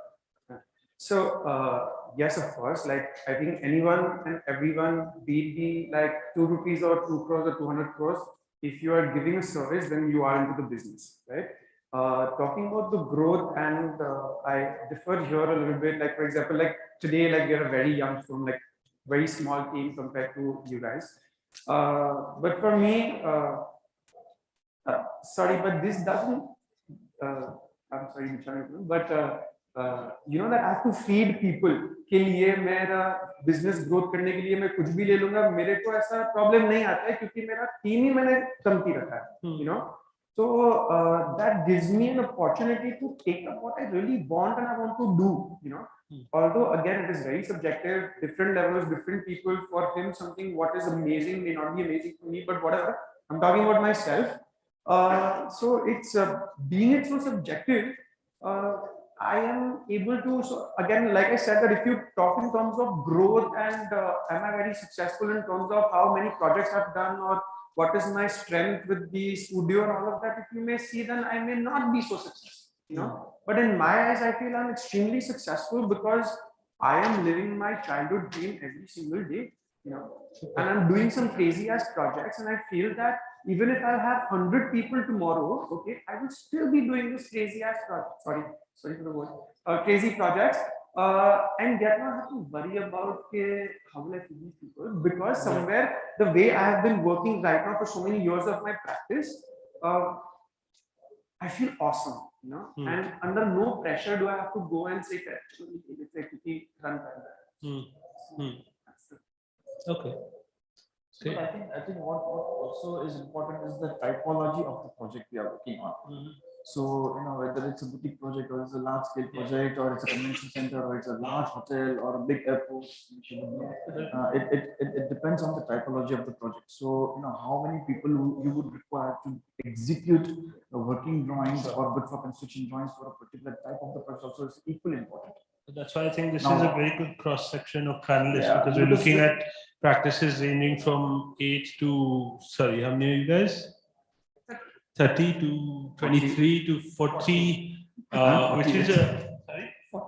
48. Yeah, sorry, my bad. But very good cross section. And the idea also that the people chosen to speak here today are working on vastly different types of projects with vastly different types of clients and outcomes and expectations. So the answers are going to be different. And I think somewhere that's the point, right? So,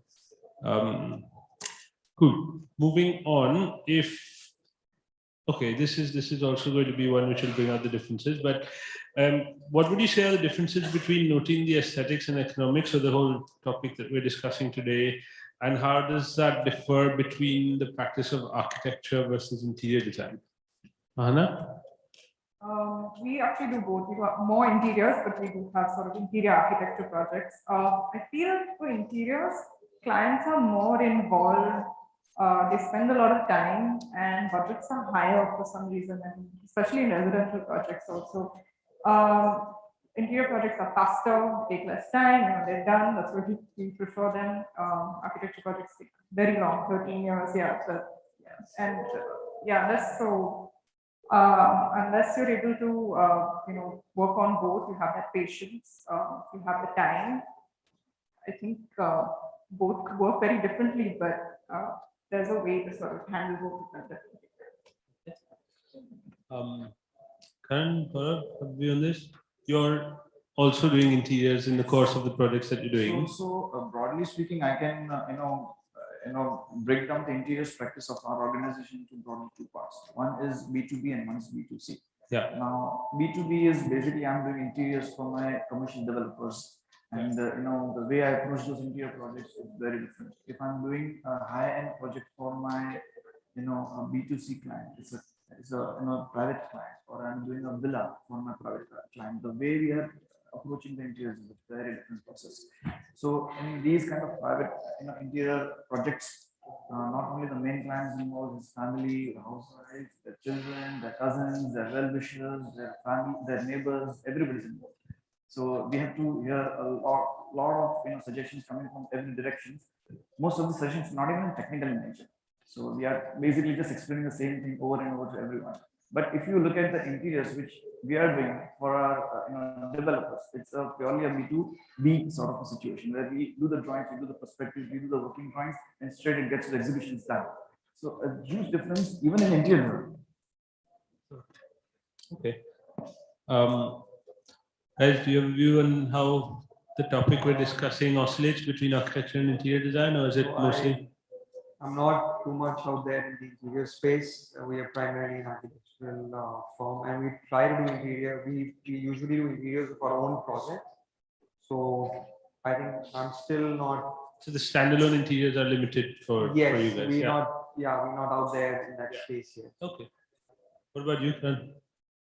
We do more of residential interiors and very few architectural projects. I'm an architect myself, so I love to do architecture and a one-to-one kind of space. So we're not into large scale like how she and him are into like airports and massive offices and like you are like housing. So my scale just goes down a lot. So for me, मुझे इतना problem नहीं आता है because it is just like a 5,000 square foot villa that I'm designing. So I try and make that a crazy architectural form. Okay.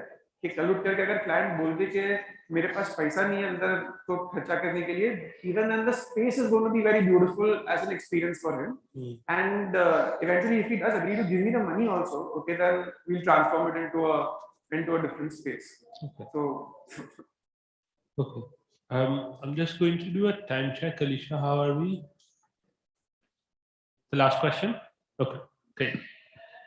So, with increasingly advanced technology such as BIM handling the economics and functionality of a building, what do you see the role of an architect in the future? Will the architects solely contribute toward the aesthetic value of design because the BIM is capable of crunching the numbers and extracting the quantities and you know, we've got a host of tools and I don't think we have the time to start talking about AI and intelligent systems and so on, but in general, where do you see the role of the architect as being? I think it's perfect. I think we should have more such software so that it takes the load off us. We are designing architects. We are creative heads. We don't want to get all this technical stuff and this math and everything. We want to hire people to do that. And if the software can do for us, more the merrier. Well, the interesting part is that now the software is entering into the creative zone as well, right? Because of course, but they'll never be able to be us.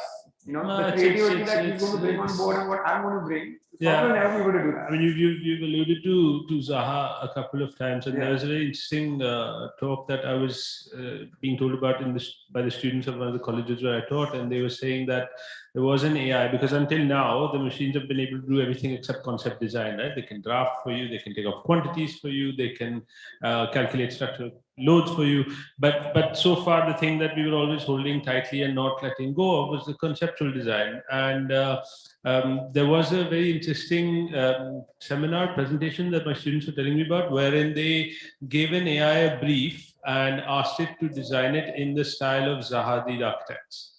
And brief was very, very clearly defined in terms of square meters per room and adjacencies and things like this. And I think the AI spat out about 80 designs. And they showed these two people at Zaha's, and the associates there said that at least 5 of those could have been produced by the studio. Wow. Yeah. So, you know, we need to pull up our socks, up our games, figure out how the machines work. I mean, this is a whole separate discussion, and Alicia is looking very, very concerned that I'm going to open a can of worms here. But anyone else who wants to jump in on this architect's role, is it going to be limited to how things look and how things work and not worrying about what they cost and how they stand? I think that would be ideal, as Karan said, if we could get our machines to do all the, you know, crunch the numbers, quantities, everything. I mean, we are slowly getting there. We're trying to get into game and things, but I think we as people are very behind, not able to sort of transform and, you know, change our roles. So till that happens, till we change our mindset to be able to, you know, adopt these new technologies. But guys, aren't we supposed to be the ones who are marrying the art and the technology, and aren't we supposed to be the mother of all arts and the people who, you know, sorry, I'm just throwing some spice into the mix here. But we do marry the two. But okay, so if I have to say 2 things to this, sorry, I forgot about what between AI and what we are doing. You know, there's this one ad by Vijay Sales. You go online and you ask for gender, you know, and the internet doesn't understand and shows everything else but gender, you know. And then the ad says that come to Vijay Sales because there is one-on-one communication and we'll help you write what is going to be suitable for you. Yeah. So I guess that's where the architects are going to come into the picture. And second thing is, कि अगर दुश्मन से fight नहीं कर सकते तो उसको दोस्त बना दो. you know. तो जो softwares वगैरह available है, जैसे for example AutoCAD, you know, who knew that earlier when people were drafting with hands, AutoCAD was going to be not a rival but a friend, you know. तो ऐसी अगर ये tools को हम एक different point of view से देख करके if we make them our friends and use them for our own benefit, perhaps it may not. Something that's not happening. I find we are still, you know, little resistant. Eventually, we'll do it. Yeah, that's ideal. As long as we keep getting to wear the concept designer hat, basically. Great. Guys, do you have anything to add, or I'm going to throw open for questions if that's okay? Alicia, should we? Yeah. Okay, so hopefully this was lively. I tried to stir it up a little bit when everybody was in agreement. So I'm sure all of you are bursting with pertinent and relevant questions. So anybody who wants to ask anything specific, particular, general, complaints, concerns, comments, don't all put your hands up at once. We have a wide range of practices, a wide range of ages, scales of the projects that they're working on are all different. Any questions? Young architects in the crowd, older ones. We have one. Hi. Mike.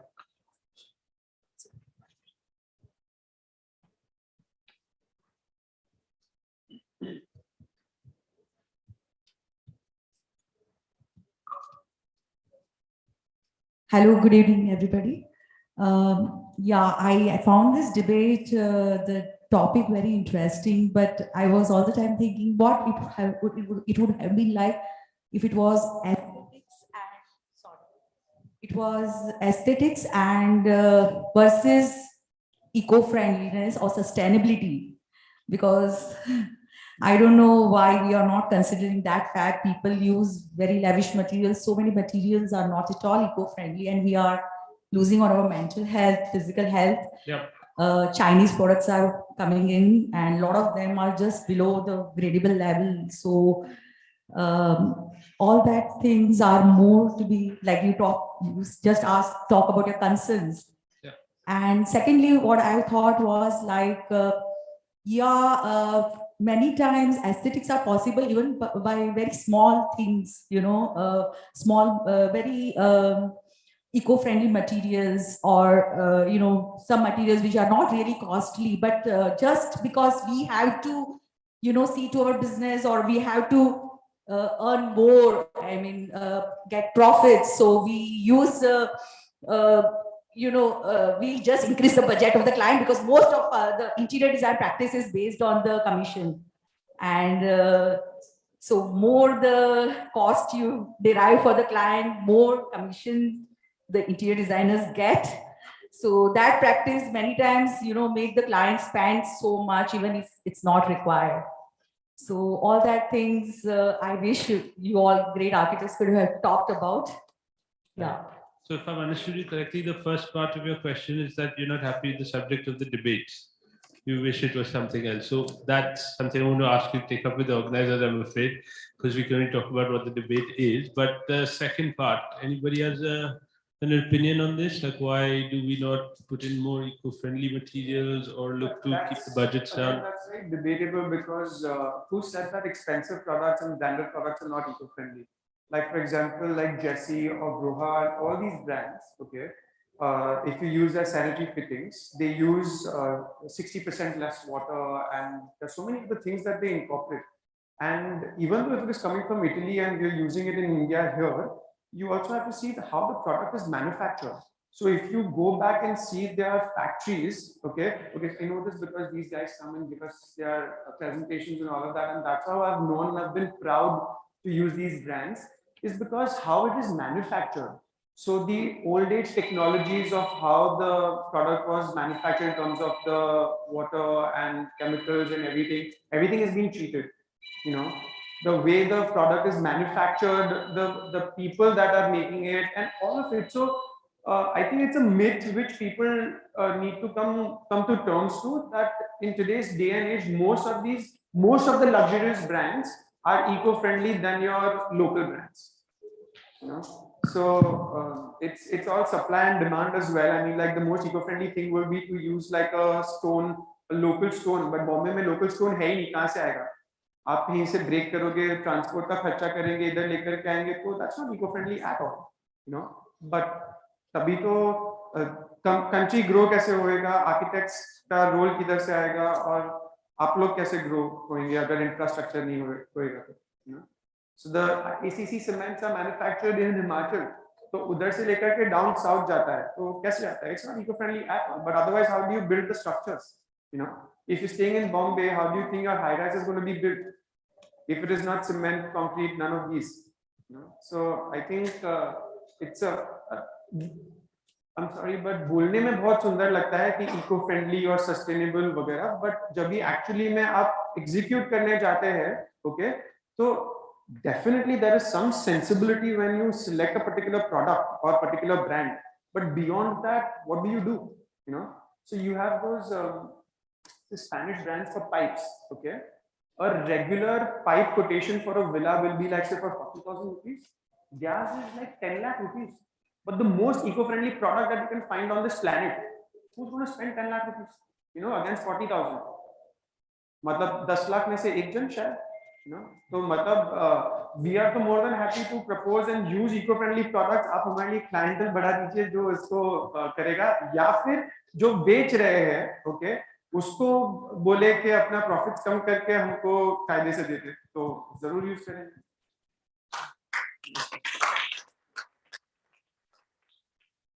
Anyone else from the audience bursting with questions? Gentlemen there. Could we keep the questions for the end of the evening now? Was that okay? Okay, last question. Excuse me, could you pass the microphone? Also, sorry, one thing that you also pointed out, that architects and interior designers charge their commissions over the projects. Okay, I've heard that.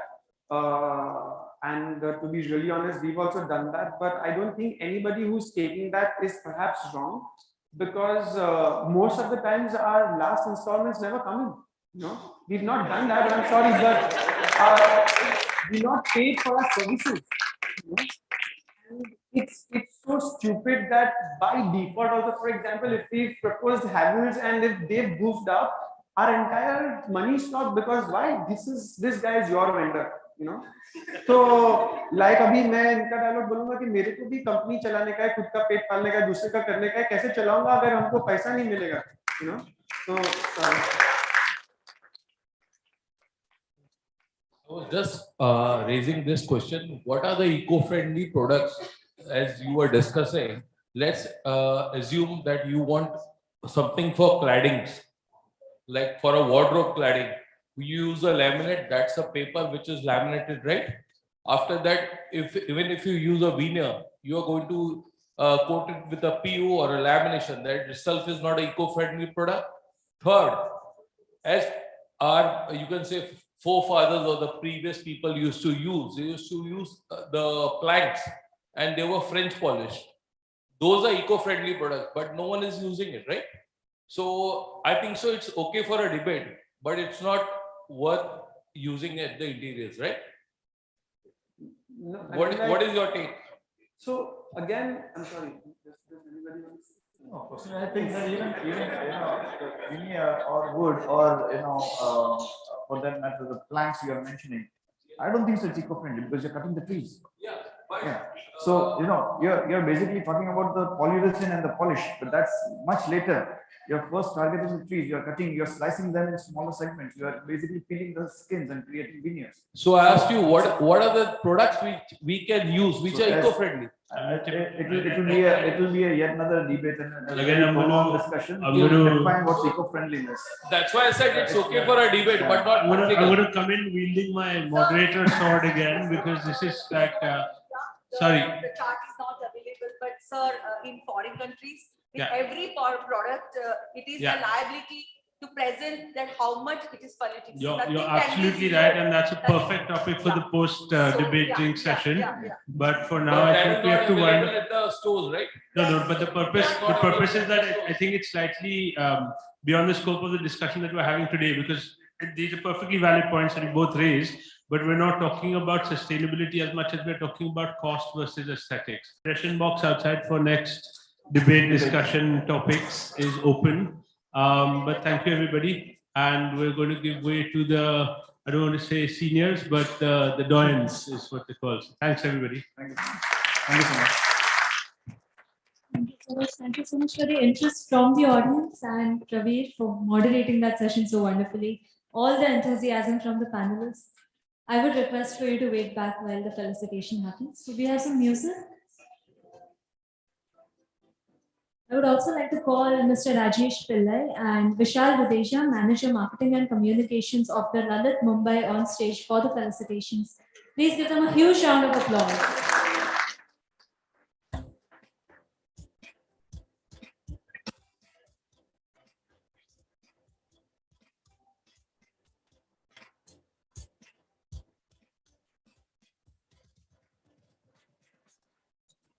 Ahana Miller, Principal Architect, ABM.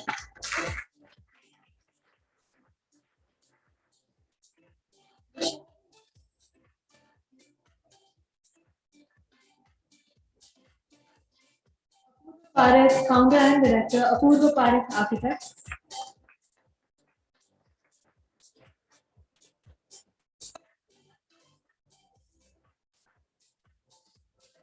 We have Gaurav Sanghi next, Director, Pentaspace.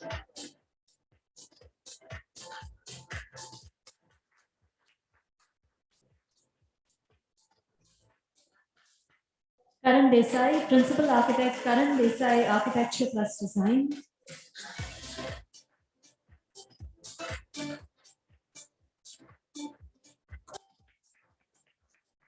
And last but not least, please put your hands together for the brilliantly moderated session by Praveer Sethi of Studio Home.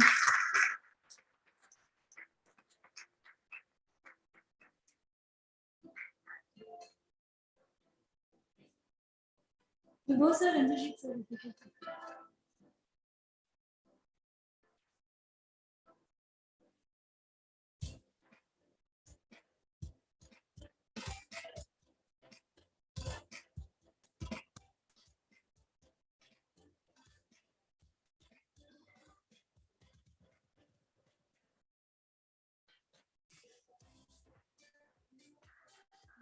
Thank you so much.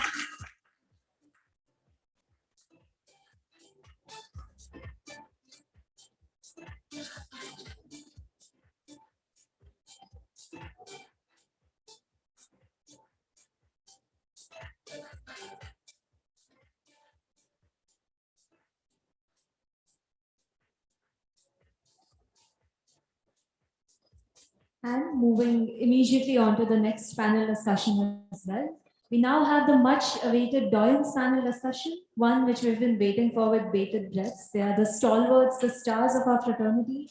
And it is being moderated by none other than the fantastic architect Manish Dixit, design principal at Om Architects. Please give him a huge round of applause.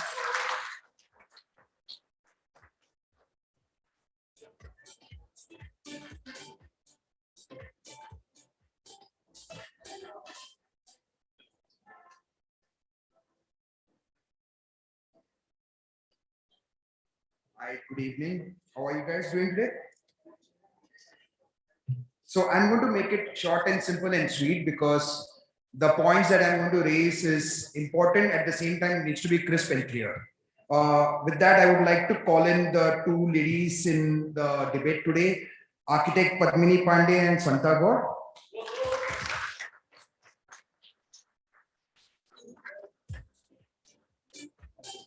Can I also have Architect Karl Varia from Architect Hafiz Contractor, Senior Associate, and Rajesh Pillai, if this would not be possible without you. I will see.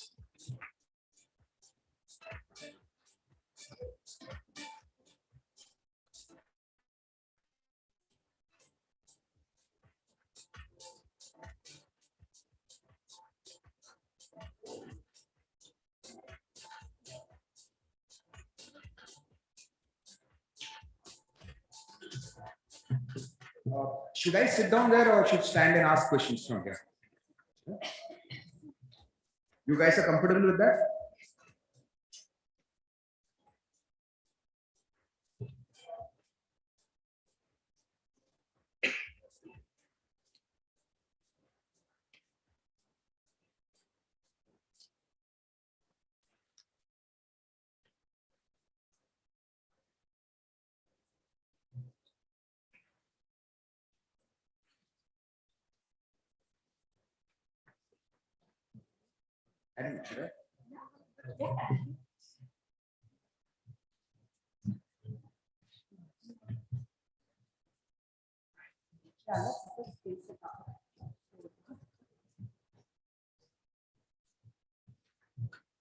Okay, so I have some questions written, so I'm not reading my messages, so please don't misunderstand.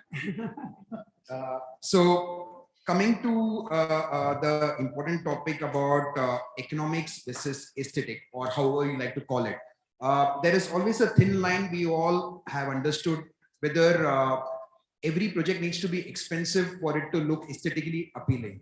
Now, when you look at that question and try to interpret that in your projects, you don't need everything to be expensive.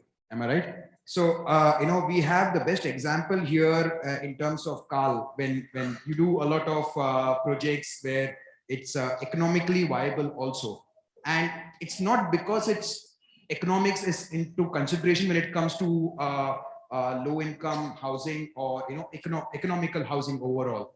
And do you think that that plays an important role in the aesthetics also of the design of the buildings? Yeah, so can I be heard? Okay. So I think the topic is quite interesting, and to be very frank, economics drives architecture to a very good extent. And I feel that the earlier one realizes that better. Very often we have clients who come in, they want to do a good project, and the initial desire is that it should look good, it should look a kharcha to, people actually say that. But do you really need to do kharcha to No, make you it don't look have to good? do it. Exactly. Of course not. So often the skill required in designing a good project doesn't necessarily mean that you have to spend a lot of money. And a large part of what we do is actually on the economical side of the spectrum. So, since straight answer to your question is you don't have to do kharcha to make the design look good. What looks good is different for everyone. Yeah. So I think with this, Padmini can really throw more light in this question. When it comes to luxury homes, especially in terms of interior that you do expensive products, expensive brands, they are the ones who demand and they create an aesthetic value to that project or not? Thank you, Manish. Good evening, everyone. So I'll tell you what, I do hotels, I do luxury homes. So it'd be ironical, but my point of view is very different in spite of coming from the luxury background. But as Carl mentioned, I think, design has nothing to do with budget. It doesn't mean to make a good design, not to spend a lot of money. And this is ironical because I do luxury projects and I use a lot of luxury products. But I always tell my clients one thing that, see, there are two ways of looking at it. You have a client who has all the money in the world and they want to spend, like for example, a small bag will do his job, even a normal phone will do his job, but somebody has the money, they want to buy an iPhone. So it's a matter, this is luxury, okay? So luxury, and it's not wrong. It's not wrong if you have the money to enjoy your money and spend in the kind of brands you want.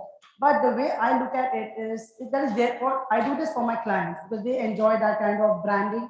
And that branding is, I think, what makes the real difference. Today, like for example, let's give an example, like an artist. Today, if you see an MF Hussain art, it'll cost you some crores of rupees, right? But even there's a young artist coming out of school or colleges, they'll probably be doing a better art than even MF Hussain. And probably the material, the amount of money that has gone into making that art by the student, or probably the MF Hussain, it has been the same amount of money. But it's the brand that has changed the dynamics of the economics. So the painting that he's charging and vis-a-vis what a young artist is charging is so different. But probably, it's subjective. Art is subjective, right? I would probably like the young artist's work better. So, design has nothing to do with money, budget, economics. I believe that economics is not just about, the economics in terms of money, but is in terms of economics of design. So even when I do luxury, I think it has to be very responsible. We cannot, over design. We cannot go overboard just because the clients have money. We cannot just splurge and spend. It has to come with a certain responsibility. So I think that, to answer your question simply, that yes, even when you do luxury and you're going with brands, But I think you have to be responsible when the kind of brands you're suggesting, and not just because they have a Fendi tag or a Bentley tag. That's not the way to approach design. That's my point of view.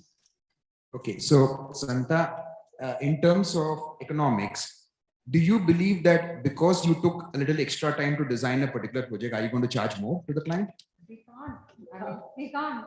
As I think Gaurav rightly said, projects stretch on for years. I have a project which I started in 2014, still going on. We can't charge more.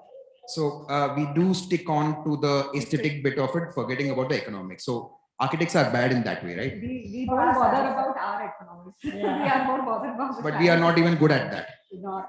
Yeah. So in terms of your aesthetic, you're taking the same question what I asked Padmini earlier. Do you really believe that the brands are the ones they matter when it comes to aesthetic, or no? Or it's just the aesthetic element that we talk about, which are only enhanced by these exclusive premium products that we are using in our projects?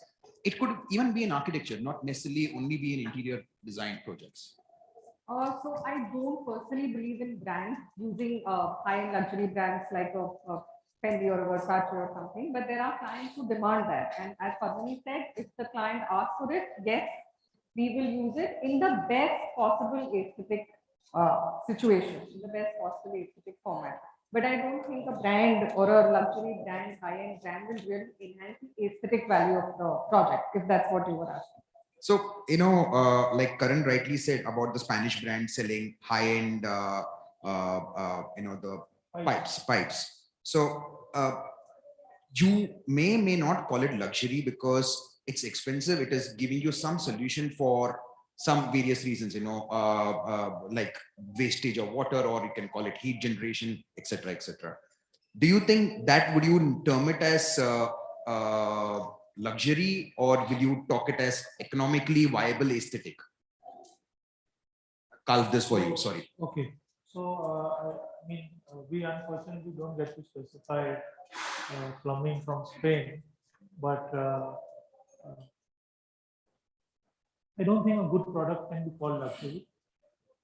It's like, in the auto industry, somebody talked about 3 series, 7 series. This whole topic, aesthetics versus economics, I don't know at which point in the last 20-25 years, both of these topics ended up being on different sides of the fence. Because I think there was a movement for modernity or modernism that happened, and suddenly, anything that is aesthetically pleasing almost became shameful in nature to, embrace. I completely don't subscribe to that.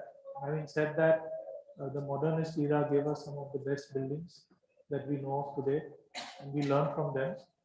But it's not a big divide, and anything that we use that is good in quality doesn't necessarily need to fall into the category of luxury.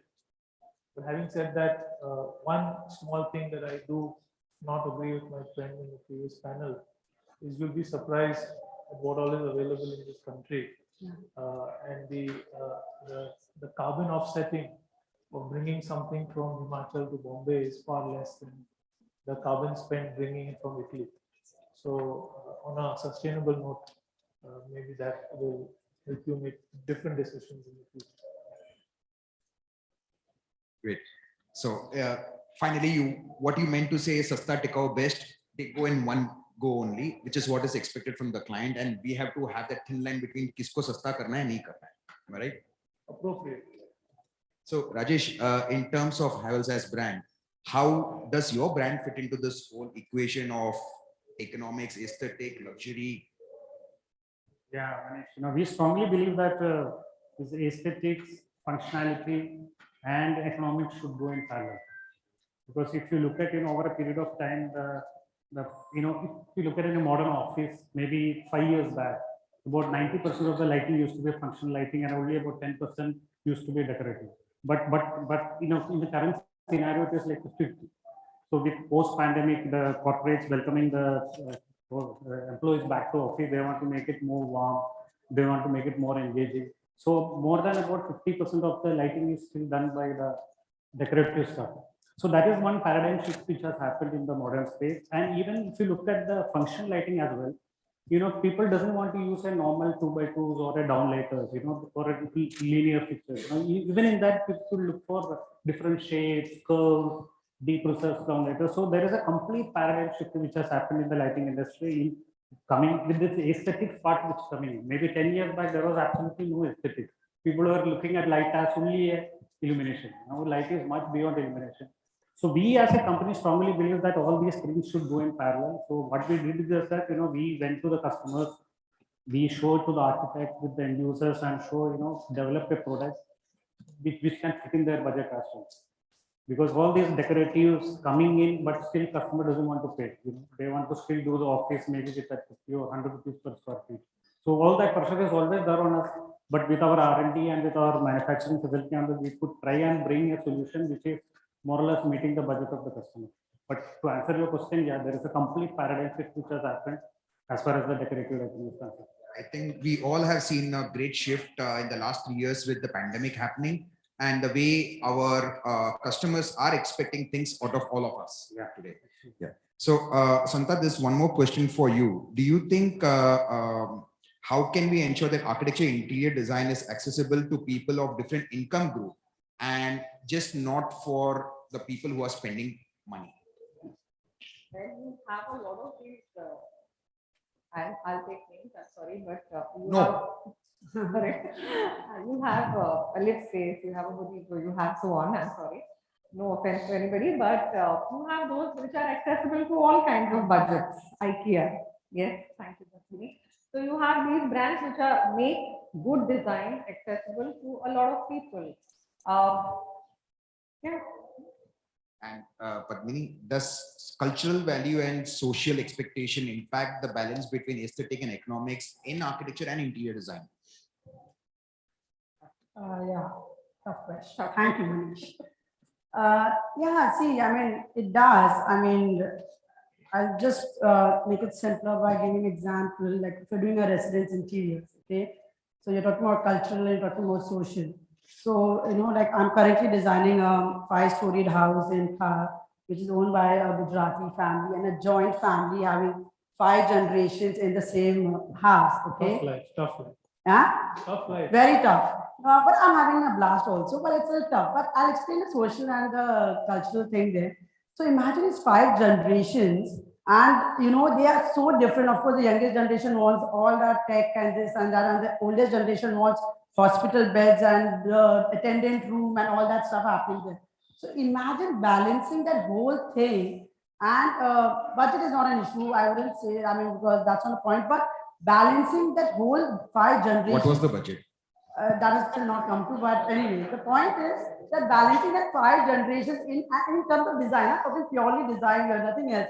But you know what? I have suddenly realized that I'm doing more than a designer's job. I'm actually being a counselor. I'm actually being a mediator between the generations. I would really add to this. I was driving her here to this event today, and throughout the way she was getting non-stop calls, and I could hear on the other side people screaming, and she's so calm. Oh, I'm going for a debate. I'll talk to you tomorrow peacefully. No, so the conversation is talking about is the husband and wife are fighting on the phone. They have to eat tomorrow. The house handover. They are fighting over some window railing, something.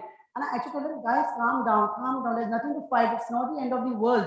Anyways, and then they calm down. I said, don't worry. I'll talk to him. He said, Padmi, please talk. He listens to you. He doesn't listen to me. Okay, fine. I'll talk to him tomorrow, or I'll talk to him at the end of the day. Anyways, coming back to this family. You won't believe it, we have a common group where the whole family is, and each member, each couple of the family make separate groups without knowing that each other is doing. And they are added me on that. And I'm so crazy. And I'm like, guys, you need to pay me for a counselor also. I'm here a counselor, come an architect and a designer. This is too much. But this is what it is. So design is today. See, there are 2 ways. I'm an architect. We do architecture projects also, but it's a very emotional space to be in, and I think it's a blessing. I love what I do, so I don't mind playing this balancing act between generations. But at the same time, you get so emotionally invested in your projects, whether it's an architecture project, when you're making a building, you become emotionally You have to be emotional, you have to be sensitive. If you're designing a building, you have to be sensitive to the building on the left, to the building on the right, building in the front, so that your building is beautiful, but it doesn't have to be a monument and just sticking out for the wrong reasons. You have to respect the neighborhood, you have to respect the space. Same context when you come to the family, when you come to interiors, you have to respect the people involved, even if they may be the most difficult people, but you have to respect them. And thankfully, I have the patience and the calmness to do it. But it is, at the end of the day, we are a very social and a very cultural country, very rich in our cultural roots, very very strong in our social being, and I'm very proud of that. That's a great thing. So I don't have any complaints, even though I have to do all these unexpected, unwanted jobs, but I think it's great. So you have to balance it. Unwanted job, 5-floor building. No, I mean unwanted or counseling between the families. I am not going to drop you back now. It's okay. It's a part of the job. What to do? So I feel finally, all of us, especially me, I realized that some of the best projects I have done during my initial days of my career, and that was when the cost was probably 1/10 of what we are spending for our clients today. And that was the most satisfying thing. So cost is the last thing that you need to do as an architect. I think we all are able, we know the aesthetics that you don't need to spend money to make things great. With that, I would like to end this discussion. I'm making it short and sweet for everyone because I think the bar is open. I could see some people sneaking by. And not only that, and I can see the timer and somebody flashed the timer again. But yeah, so thank you very much. I would like to have the audience ask more questions because I think we did not do justice earlier. Any question? No, you're not allowed. You spoke a lot. No, he was the moderator, so मुझे बात करने का मौका नहीं मिला. No, please. Yeah. I know. I could see somebody eating paneer tikka there. Clearly, I've not had enough of talking for the evening, but there was something which I think I wanted to bring up in our debate, and we didn't have time, so I'm chucking it into yours, and I'm sure I'm going to get a more qualified opinion. But when we're talking Sorry, about... I'm not able to hear you clearly. It's too much of echo or something? Okay. We cannot hear what you said. Is it better now? Oh, yeah. It's better.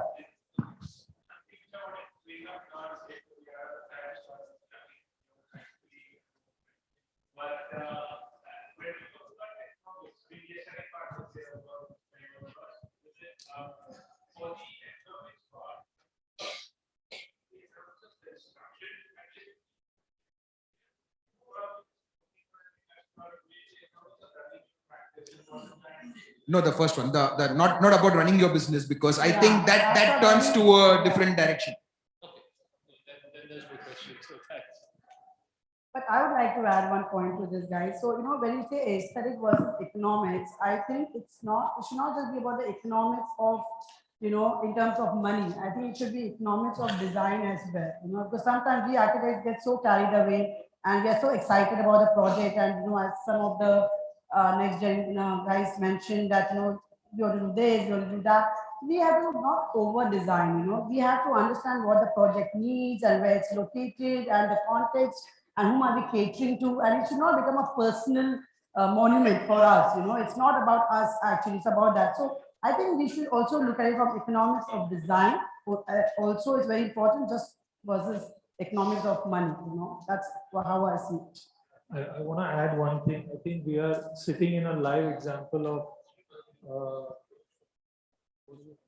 aesthetics versus economics. Because I don't know who realized that in the first panel, you could hear the other conference coming in here.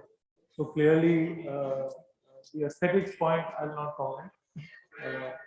But that was missed out. And then, of course, the reverberation time of the acoustics from the mic when it comes back, I was hearing it twice. So I was trying to speak fast 2 times. I noticed that. Any questions, guys? Except for the people in this table. No, please go ahead. Okay, I think we are good to go then.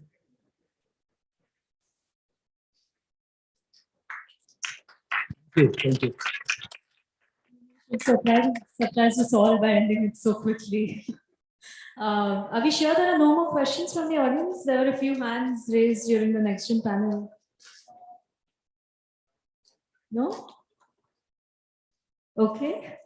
I think everyone's waiting for dinner. So moving on with the felicitation, I would like to invite Mr. Bibho Srivastava and Mr. Indrajit Sauji on stage. Let us have a huge round of applause.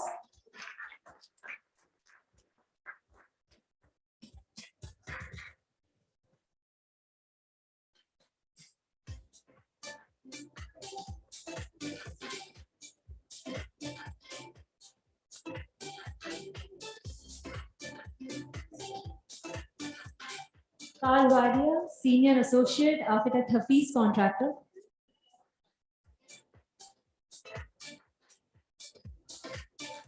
A round of applause, please. Padmini Pandey, Principal Architect, Studio Padmini Pandey.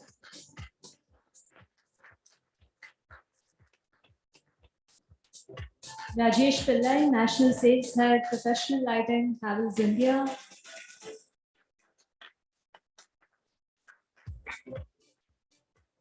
Santha Gaur, Principal Architect, Infinity Design Studio.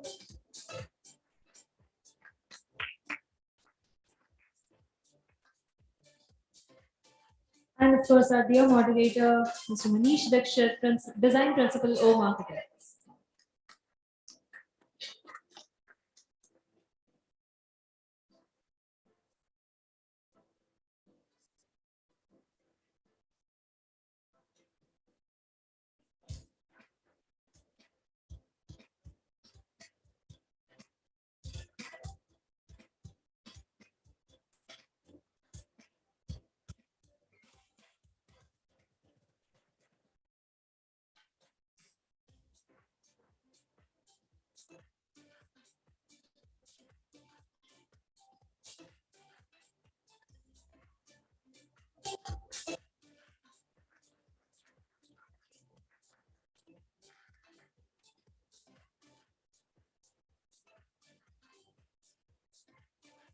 And that wraps up Design Debate Mumbai edition. It has been an absolute joy. Thank you so much for your patience. I must say, this is one of the fastest design debates we've ever had. And from me and the entire team at ITP Media India, I would like to thank our sponsors, presenting partner Havells, exhibit partners Duro and North Ceiling Solutions, and hospitality partners the Lalit Mumbai. Of course, I would also like to thank all our esteemed guests and our fantastic panelists for taking the time today to come out here and giving us an opportunity to pick your brains. Mumbai, you've been lovely. Dinner and cocktails are now open. Thank you so much.